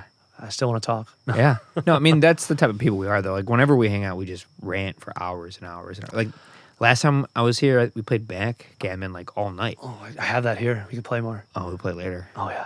Yeah. I think of it as our relationship never revolved around a television. No. A lot of people I hang out with, it doesn't revolve around it, but it leads to it. It's like, all right, well, let's watch a movie. Yeah. I think I've watched like 2 or 3 movies ever, and it might have all been in the same night at your house, and it was because it was so cold we didn't want to go outside, and we were in your living room, and your parents still live there. I'll tell you which movies. The Darjeeling Unlimited, Oh, we definitely watched that. 2007. You showed up with it, and we were having a bonfire. Parents were out of town. And I Your was sister like, was there, not your parents. oh, well, she's worse than my parents. And I was like, where'd everybody go? And I go inside, and the Hotel Chevalier, I think it's called, was on. The Beating Short with Natalie Portman. Yeah. Jason Schwartzman was just hilarious. Amazing short. I promise I will never be your friend. I love that line. There's bruises on your body. Just like, just nothing that makes sense. It's just such a good, and yeah. And I watched that, and that was like the second taste I've ever got of Wes Anderson movies. I've always So loved good. him since. But that movie and like, I don't know, maybe like one other thing. Yeah, no. If that. It might have just been that one. It's always revolved around like outdoor stuff and like music or nature. Or competitive video gaming. And that was, I really never got into, was like Mario Kart tournaments I came into for a while. It wasn't you as much as it was like everyone else. Yeah, I never did that. I'm not really big into video games. Not that I have a problem with it. It just Same. doesn't go to I me. recently started playing, Yeah. and it's bad. It's bad, man. That's probably why I don't do it. Yeah, I just I'm going know. to kick it soon. Kick it. It's again, I have no problem with it. I see the growth in it. I see how great it is, and like there's programs with it. There's the program at ISU is growing in the video game design. It's an amazing field. It's an amazing art form. Yeah. But for me, I just don't go there. That's not where my mind goes. It didn't for a long time. I started doing it during coronavirus, and Yeah. then it was sort of to pass the lull Yeah. of like sitting around, and then they opened up state parks, and I went hiking a lot, and I stopped playing a bit, and then I stopped playing more, or stopped hiking as much just for whatever reason. It's been a problem in the last like few months. Haven't hiked much, and I played a lot more video games. So that's probably why I haven't hiked more. I sit and play video games. It's a bad thing. So you want to try to kick it before the summer when you travel?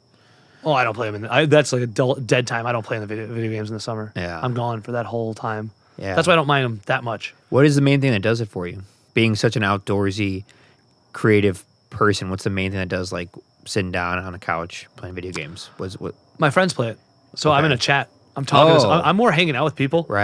and I suck. Yeah. I'm horrible at video games. Yeah. I played Tony Hawk Pro Skater 2 Yeah. on N64, Yeah. and then I just started playing again. Okay. That's where I'm at. Like my 20 gap years. is. Oh yeah. So it's probably like 20 years. Wow. I was never good at video games. I wasn't good at Tony Hawk Pro Skater. I wasn't good at anything I played back then. I was never a Super Mario guy. I was not good at them. I liked them. I watched people play them. And then I never was into them for a long time. And then recently I was like, oh, I guess I'll buy a system. My buddy started streaming. He was playing this game. I was like, I'll try playing, and I still suck at it, but I figured it out now to where I could just go play it.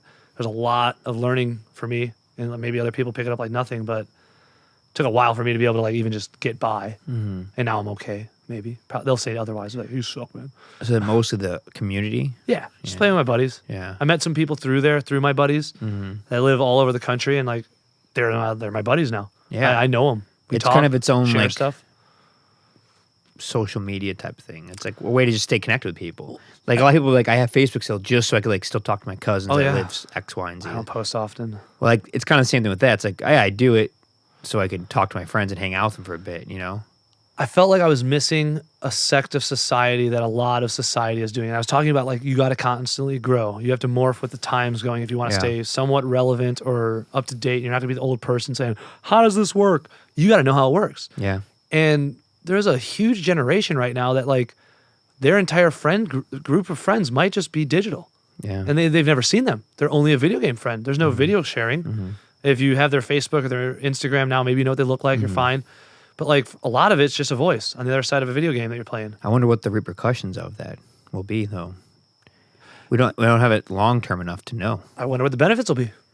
Well, we know, You know? we know what it's like to grow up hanging out physically, seeing people riding your skateboard at the park, meeting your friends, hanging out, doing that stuff.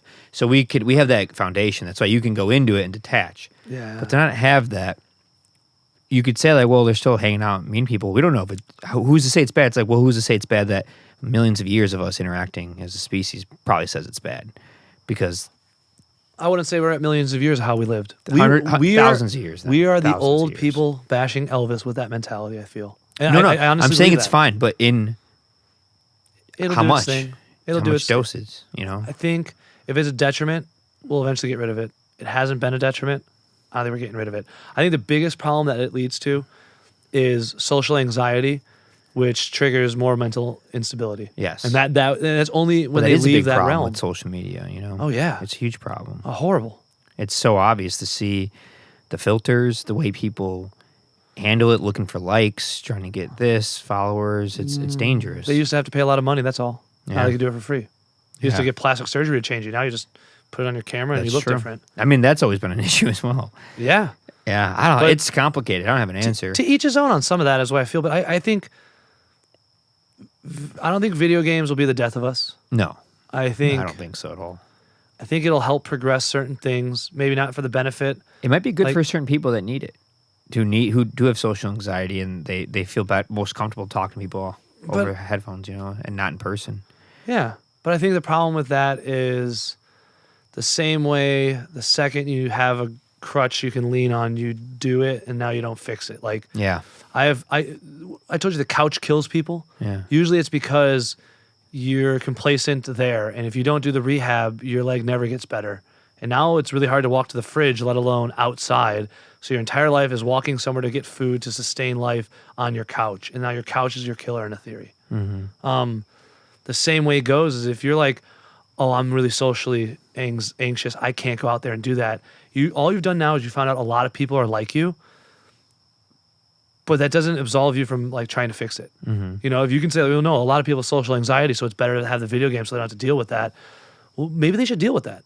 Like, you know, not like in their throw own them way. in the deep end. Yeah, in their own but way. like Ease into it. But going into a video game and being able to like instantly click off and be like, okay, cool, I don't have to do that. You're not allowing the calamity that I love of camping happen. You're like, it's gonna rain, cancel the trip. You know, it's like, no, go put the tent up, see if you survive it. You know, go out there and try. You got to put yourself out there. As the whole point of life is like trying something that you don't think you can do, and you prove to yourself you can. Maybe if you start saying I can't, you won't be able to. You just won't. You'll tell yourself you can't until you can't. Yeah, I wasn't able to do a push-up after I broke my arm. There's no way I can do it. It's broken. There's no way. Until one day I was like, all right, let me try it. And I did it, and it like popped a bunch. It was like, whatever. This arm popped more than the broken arm because I hadn't done this arm either. And I had a complete shoulder atrophy I was trying to rebuild. And I can do push-ups now. I don't know, not many. I still haven't gotten to physical fit where I want to be, which I've been before I broke my arm even. But I can do push-ups. There was a time in my life I couldn't do a push-up. One push-up. I said, I don't want to be that person anymore. I want to be able to do one push-up at least. yeah. Then I was able to do 10. I was able to do I don't know if I was ever able to do 20 even. I never had upper body strength. Yeah. But I ran farther than I ever ran. And Michelle, I've talked to a few times about it. She was never really a big runner. She played soccer. She was active. She was able to do stuff. But she was like me where I never ran. Just, all right, I'm just going to go run for a mile here, run for a mile there. And a mile was like her cap. I don't know if I could do a mile. I could do a mile. I could do it without walking probably. And then like it's progressed to where she was then pushing herself to go 2 miles. And now a mile's not, I could do a mile. What's a mile? I could do 2 miles. I could do 3 miles. I could do 10 miles. My buddy who does ultra marathons, a 20-mile run not in him. Mm-hmm. That's literally what people train for an entire year to go run a marathon. He might do on Tuesday. Mm-hmm. You know, it's to the scope of what do you think you can do. And I think it's 8 o'clock. He's telling us so late. 14 minutes late. We already mentioned it. Don't worry. You're a killer. And you being able to push the boundaries of your mind and your body is what a lot of people are stifling by diagnosing themselves, WebMDing, letting some undiagnosable thing, honestly, from a science that I still feel is like intrusive opposed to beneficial for a lot of it, like a psychiatrist or a psychotherapist, something like that. Like they're needed for someone who has an issue. But I think it leads to a lot more issues by diagnosing you. You have this now. Well, okay, I gotta live with that. So no, beat that. Don't let it stifle you. Don't think that you're a pawn to it. You are the king of this table. Go and beat all of your problems. And I think we give too much effort towards saying it's okay to have that problem. Mm-hmm. It is okay to have that problem because you're working to get rid of it. You hearing the snoring, by the way? She's out. Yeah. I can see her eyes. She's rolling. Yeah, no, that's a very complicated. People hate me right now. No, but the thing is, you're not wrong. You're not right. You're right about certain things. The thing is, you're not wrong about something because you're wrong about people who are on the extreme who do need the help. But you acknowledge that, so you're not actually wrong about that. But I think we've made this middle ground that doesn't need it, and now they're becoming the far end that needs it. Well, like, you know what I mean? Yeah. I'm just laughing at the snoring. There's a lot of people who have a general anxiety, but it might be slight, serotonin, dopamine, endorphin issues that if they just switch their diet, activities, and start doing more things, meet people, it might go away and they might get that fulfillment and they might not need medication. Not might, 100% will. I'm not saying I'm in shape and I know this body stuff. Your body is in tune with itself. It's mind, body, everything. So if you're missing something, you can hopefully replace that. Yeah. It's hard to diagnose what you're missing. Sometimes it's a thought. Yeah. Sometimes it's something in your diet. Sometimes it's a physical activity. Yeah.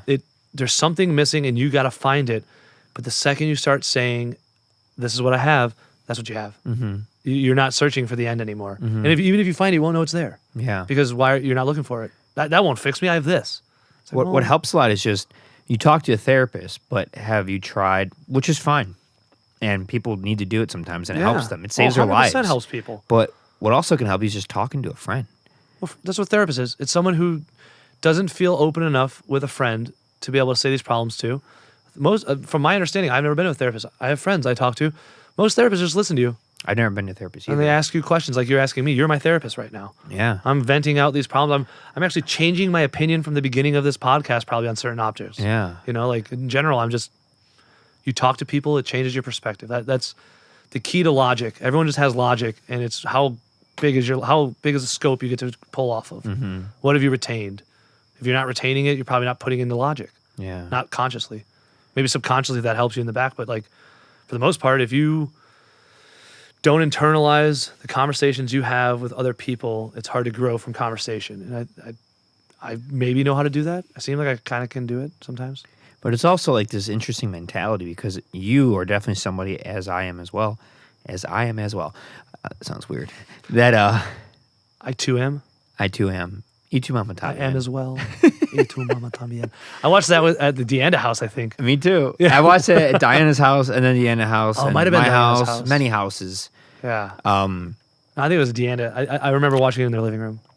You're a person who puts yourself out there, and that's like your personality, and so am I. We be considered like a go-getter, just annoying. Is that what people obnoxious. say? I've gotten all of it, but so it comes a little bit more naturally to us. It came with work and effort. Like this isn't just something I've done overnight. This is 31 years of me being curious. I battle still. Yeah. Oh my God. Yeah. But what helps is talking to people. Mm-hmm. I have gone through stressful situations where I probably could have and should have talked to a therapist, but instead I talked to my mom, talked to a friend, talked Same. to you, talked to this person, talked to that person, talked to a man, talked to a woman, talked to someone who's white, talked to someone who's black, talked to someone who barely speaks English, talked to someone who speaks it better than I do. And I've learned so much about myself, and it got me through all that. Yep. You know? And I recommend it to more people. And if that doesn't work, then yeah, go talk to the therapist. But try it. Talk to the therapist first. I don't care. But the Yeah. key is that person, that one therapist isn't your fix. No. That therapist is supposed to be an igniter, I think. Like, they're not, even medicine. Medicine always gets me with it. I'm like a weird, I don't really take Tylenol even. Yeah. Not because I don't think Tylenol is bad for you. No. I just think I could probably fix it without Tylenol. Yeah. Drink a glass of water, you're going to fix 9 out of 10 Well, like things. that walk. So I Yeah. earlier. So for those who don't know, I tend to not eat certain foods, and then I had a Cuban sandwich. Cuban sandwich, yeah. And I ate the whole thing. I ate Yeah. it fast, and it was a lot. I felt bad after it. I think it was my colada, though. I had a coffee that was just Yeah, too I just had a much. lot. The sweets, I had a lot. Gave me a stomach ache. You Gave me a finished headache. the sandwich, that's why. I did. I only ate yes. a quarter of it. Well, I feel great now. But what helped a lot was if I have a serious headache, I'll smoke weed to help with it. Okay. But I didn't want to smoke weed because we're doing the podcast. Yeah, I wanted to just smart, talk to you smart. like this. Otherwise, who knows where we would have went. And It's a cure-all. yeah, exactly. Wait, who's that? Oh, no, I wasn't. This Andre the Giant and Hulk Hogan. Oh, that's a great cup. But I was saying water. Oh, yeah, water. So Water. I drank tons of water and I went for a walk. Yeah. And by the time I got back, I felt fine. I didn't do anything else. I didn't take Tums. I didn't overtake too much medication. I just took one Tylenol and we went. Yeah. Came back. It's gone. Tylenol helped. The walk helped. The water helped. And I bet you what it is, and a lot of people stop at the Tylenol. Tylenol allows you to break through the issue enough to fix it naturally is what you're doing with water and the walk, right? You're circulating, you're doing everything else. Yeah. Your headache was probably because you had so much in your stomach Yeah. that your blood was flowing and it was a shitty stuff that you weren't getting back. I was into really your blood bloated after. and the walk broke it greasy. down and helped. Yeah. And I But- felt fine. The walk, people won't do the walk. People won't do water. I mean, people, all of you, no. Somebody won't. The person we're talking about is a problem person. Yeah. Me, I didn't go on the walk. I played Yeah. video games. Yeah. But I feel great because I drank a bunch of water. Yeah. I felt like shit right then too. Yeah. But I've been going for like a week and a half right now that like a walk sounded really good. And I also was like, or I could just sit down. That sounds good. I probably should sit down. I Yeah. haven't done that in a while. Yeah. But we like to put a Band-Aid on a lot of stuff because that hides our problems. And then that cut hopefully goes away. Sometimes the cut doesn't go away. It keeps bleeding. You need stitches. That's the medical world. Your mind, we put a Band-Aid on it. It should be done. Well, no, now it's a bigger thing. You need stitches, but stitches might entail some crazy harder drugs, or psychoanalyzing is not always a great thing. It might go deep into a problem that you've been hiding and like, well, you need to bring that out to surface. Like, maybe no. Maybe you need to hide that down deeper. Maybe you don't need to think about that. You're not going to get over everything. I'm not going to get over everything in my life. Yeah. I've had things that happen in my life that I will never get over. I've been in mass shootings that are going to scar me for life, and I'm not going to be able to get past it, but it doesn't ruin me. What do you mean? I was in a mass shooting here. Fort Myers, there was a mass shooting like 4 or 5 years ago at a thing called ZombieCon. Me and Michelle were about a half a block from it. I heard the gunshots. I recognized it. I go, that was a gunfire. And the guy next to me called out what kind of gun it was. He was a redneck dude. And Michelle's like, what? And her friend was like, what? And we all freaked out, and the crowd started just going. It was in the middle of a big crowd. And he killed one guy in the head, hit maybe 6 other people with like shrapnel and side bullets. Did it say why? Like, what was this guy I reasoning? think he was they found him, and I think he might have had a problem with the initial dude he killed, but it was a zombie con, so it was the largest grouping of zombie in like the country. That's like their big gist here, because I think Night of the Living Dead or one of those old school zombie movies was filmed here. Oh, okay. So like they've always been doing this big zombie fest, and then that happened, and they were like, yeah, we shouldn't do this anymore. And they found the guy like 2 years later. Like Oh, they this never happened- found that when it happened? They happened while I was in Korea. Or sorry, it happened before I went to Korea. I went to Korea, and I think I came back and they found him either right after I got back or while I was in Korea. So they never found him that night. Oh no, because everyone's wearing masks. Everyone has toy guns. God. This guy just walked in, shot a bunch, and took off. And No- everyone's in a Did crowd. Ever say why? You ever say why? Like I said, I think it was like some personal issue, or maybe he was just a crazy guy. Mental illness. Yeah, I didn't read too far into it. If I read too far into those things, I feel like I'm glorifying that like crazy guy because now I know that guy's name or I know who he is. So I try to learn as little as I can about crazy people, unless they're like, this is well documented crazy person. Because most of the time you're not going to have a story. You're going to have a news story about it. You're going to have not even the police report, and even the police report's hard to believe sometimes. It's like unless that journalist had time to go talk to some serial killer in his late years and have him like go crazy through things, I don't think you're getting the truth. I think you're getting what that person wants to tell you or what someone else wants to tell you about that person opposed to what that guy's saying. And that's why like the most recent thing that just happened, I'm not even going to look it up. I'm going to leave it alone because it wasn't anything that I think was going to be justifiable as like he should burn or he shouldn't. Like he should burn. Like if you're a crazy person, you kill people. I still have that mentality of like you should probably go. I don't think we should pay for you for the rest of your life. That's a very hard topic people are going to hate, but I don't think life in prison is great. And the argument we're going to hear, and I still battle with, is wrongful incrimination. You didn't really do it. Should we have killed you right away? We found out later, 20 years down the line, 30 years down the line, people are innocent now. Well, then good thing we didn't kill them. It's like, I agree with you. We can count those. I guarantee the list of people who are still in life in prison because they were guilty, opposed to the people who got off for wrongful charges, they're dwarfed. You know, there's a lot of people in life in prison still. Yeah. They're not all getting out because we're finding new evidence. That kills someone's life. I don't know what the percentage is of like black versus white. Do you know? Have you heard? About what? Wrongful incrimination? Yeah. How would you know? I don't know. All you have is the cases of wrongful incrimination. So you can go and take all the cases that are wrongful incrimination and proved, and then you can say, all right, what's the demographic? But I mean, obviously the prison system's like highly black populated. Yeah. So I'm not saying kill all prisoners. No. If you're serving your time and that's what we think is still, I don't think that's a just way for a crime, by the way, is going to jail. No. I don't think that's a great rehab for anyone who is a crime. No, it doesn't really You help. just got worse. Usually. It got worse. So my problem is you start making career criminals by putting them in jail for small things, which they shouldn't go to jail for. And I think proportionally, that's black people. Oh, yeah. And that's what screws over an entire demographic, and that's why we run into the problems we're in right now. Yeah. But that's not really what I'm going at, is the saying of like wrongful incrimination, saying it was race baiting. It was someone who's like, it's a black guy, lock him up.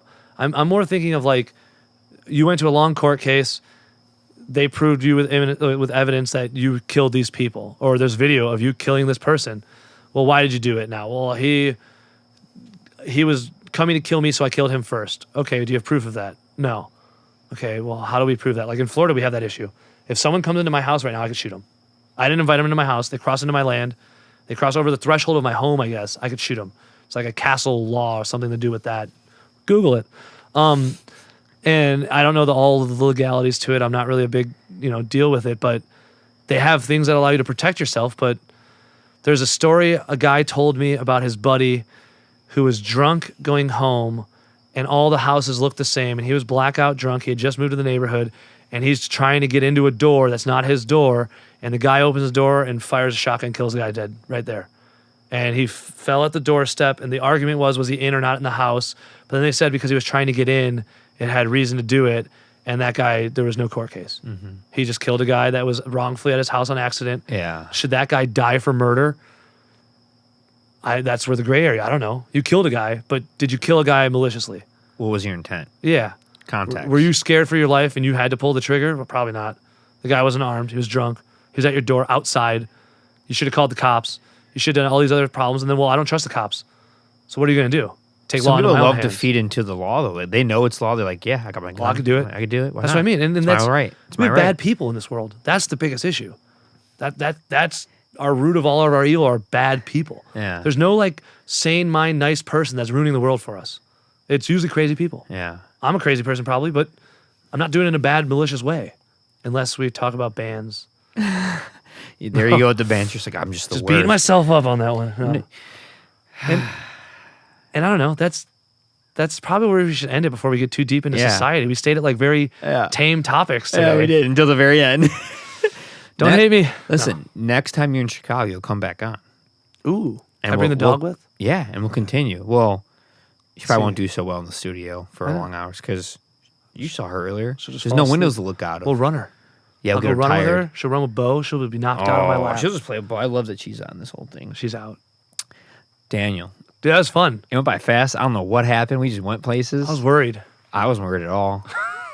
I don't get worried with these. It's just I called it. I was like a half hour. We're only getting a half hour in. We're at 4 hours and 17 minutes. You keep saying that it's 3 hours and 17 minutes. Why? It starts at 1. It starts at 1 hour? No, it just starts at the number 1. That's why it's, yeah. Don't worry about it. No, You're lying to me. I'm not lying to you. Then it's, what do you mean? It starts at 1 on the far left? I'll explain. Trust me, it's not. We literally started at like 5:15. It's 8:30. There's no way. It's not how it works. I'm defeated, man. I know. I'm sorry. All right. This poor dog. He's just like, why'd you wake me up? I'm glad I fulfilled it, at least. Thank you for having me here in Florida. Thanks for coming, dude. Always. You've been a here great multiple time. times. It's been a great time. It's been beautiful. Nothing better than to just be outside in 80-degree weather every day in March. It's not 80 anymore. Well, it was, earlier. And Let's see. I'm still hot, but I know you. I'm cold now. Yeah. It's already down to, the cell phone does its magic and shows me all my numbers, 68. See, that's perfect. That's my room temperature. Might But be it's 50 muggy. It might be 53 tonight. I need a jacket. I'll sleep outside. I know you will. I would. All right, Danny. Thank you for sharing. It's a pleasure, as always. You're a great man. Keep doing your thing. Don't lie to them. You're a great man. You're a wild beast. You can't hold him down. I was really thinking about your podcast Yeah. and the name of it. Yeah. And if I want to have one that stands out outside of being out of your only time we're out of the studio, I feel like I might ramble until you have to cut me off at the end so that it doesn't actually end on a good note. It just ends with like a blank, Yeah. Because if I leave it, like it's just a weird, like, goodbye, see you later. Like, I feel like if I just keep talking right now, you'll have to stop it. Yeah. And then people will be like, that guy just doesn't shut up. They're going to listen like, this guy does not shut up. Ben said 4 words the whole time. Then Ben tried to end it and he just wouldn't shut up on purpose. I've had some people I've interviewed where like they just take the reins and you just let them go. And you ask a question, like, let that go for 15 minutes. You answer a question, like, let it go for 20 minutes. That's sometimes what it needs. Some people need me to come in and just do everything. It just depends on the person. There's no rules. Like, that's why I love if it. I took reins. Oh, you definitely took the reins. Oh, damn. But that's you though. I fed into it. I know what questions to ask. Like, I'm gonna ask them one thing, and this is gonna take up 30 minutes. It's perfect. Boom. Llamos. Yeah. Llamos. 2 L's or 1. Arguelles. 2 L's or 1. That's not your last name. It's Agruenes. Yeah. Argue less. I have never said your name right. And I don't either. Everyone's like, how do you say it? It's like, well, I don't know. Taco. How do you say it? Taco. I love you, Danny. I love you too, man. It's great to see you. Keep doing your thing. Keep making art. Get back into music. Keep jamming it out. Keep skateboarding. Be careful with the broken bones. We'll see. Maybe don't skateboard anymore. I don't know. Don't say But that. photography and videography, keep doing because they're great. And we're going to make our own, this planet Earth, we're going to make our own thing. Oh, yes. I'm in. I'm very in. I got the sound. You got the video and the editing. Boom. Call it After Nature. After Nature. I like it. Yeah. All right. Take care. Don't take our stuff. We didn't copyright that yet. I'll talk to you soon. Love you, man. Love you too. Bye. Thanks for coming on the show. No, it can't end like that. I gotta keep talking until you cut it off. Say goodbye, Bree. Goodbye.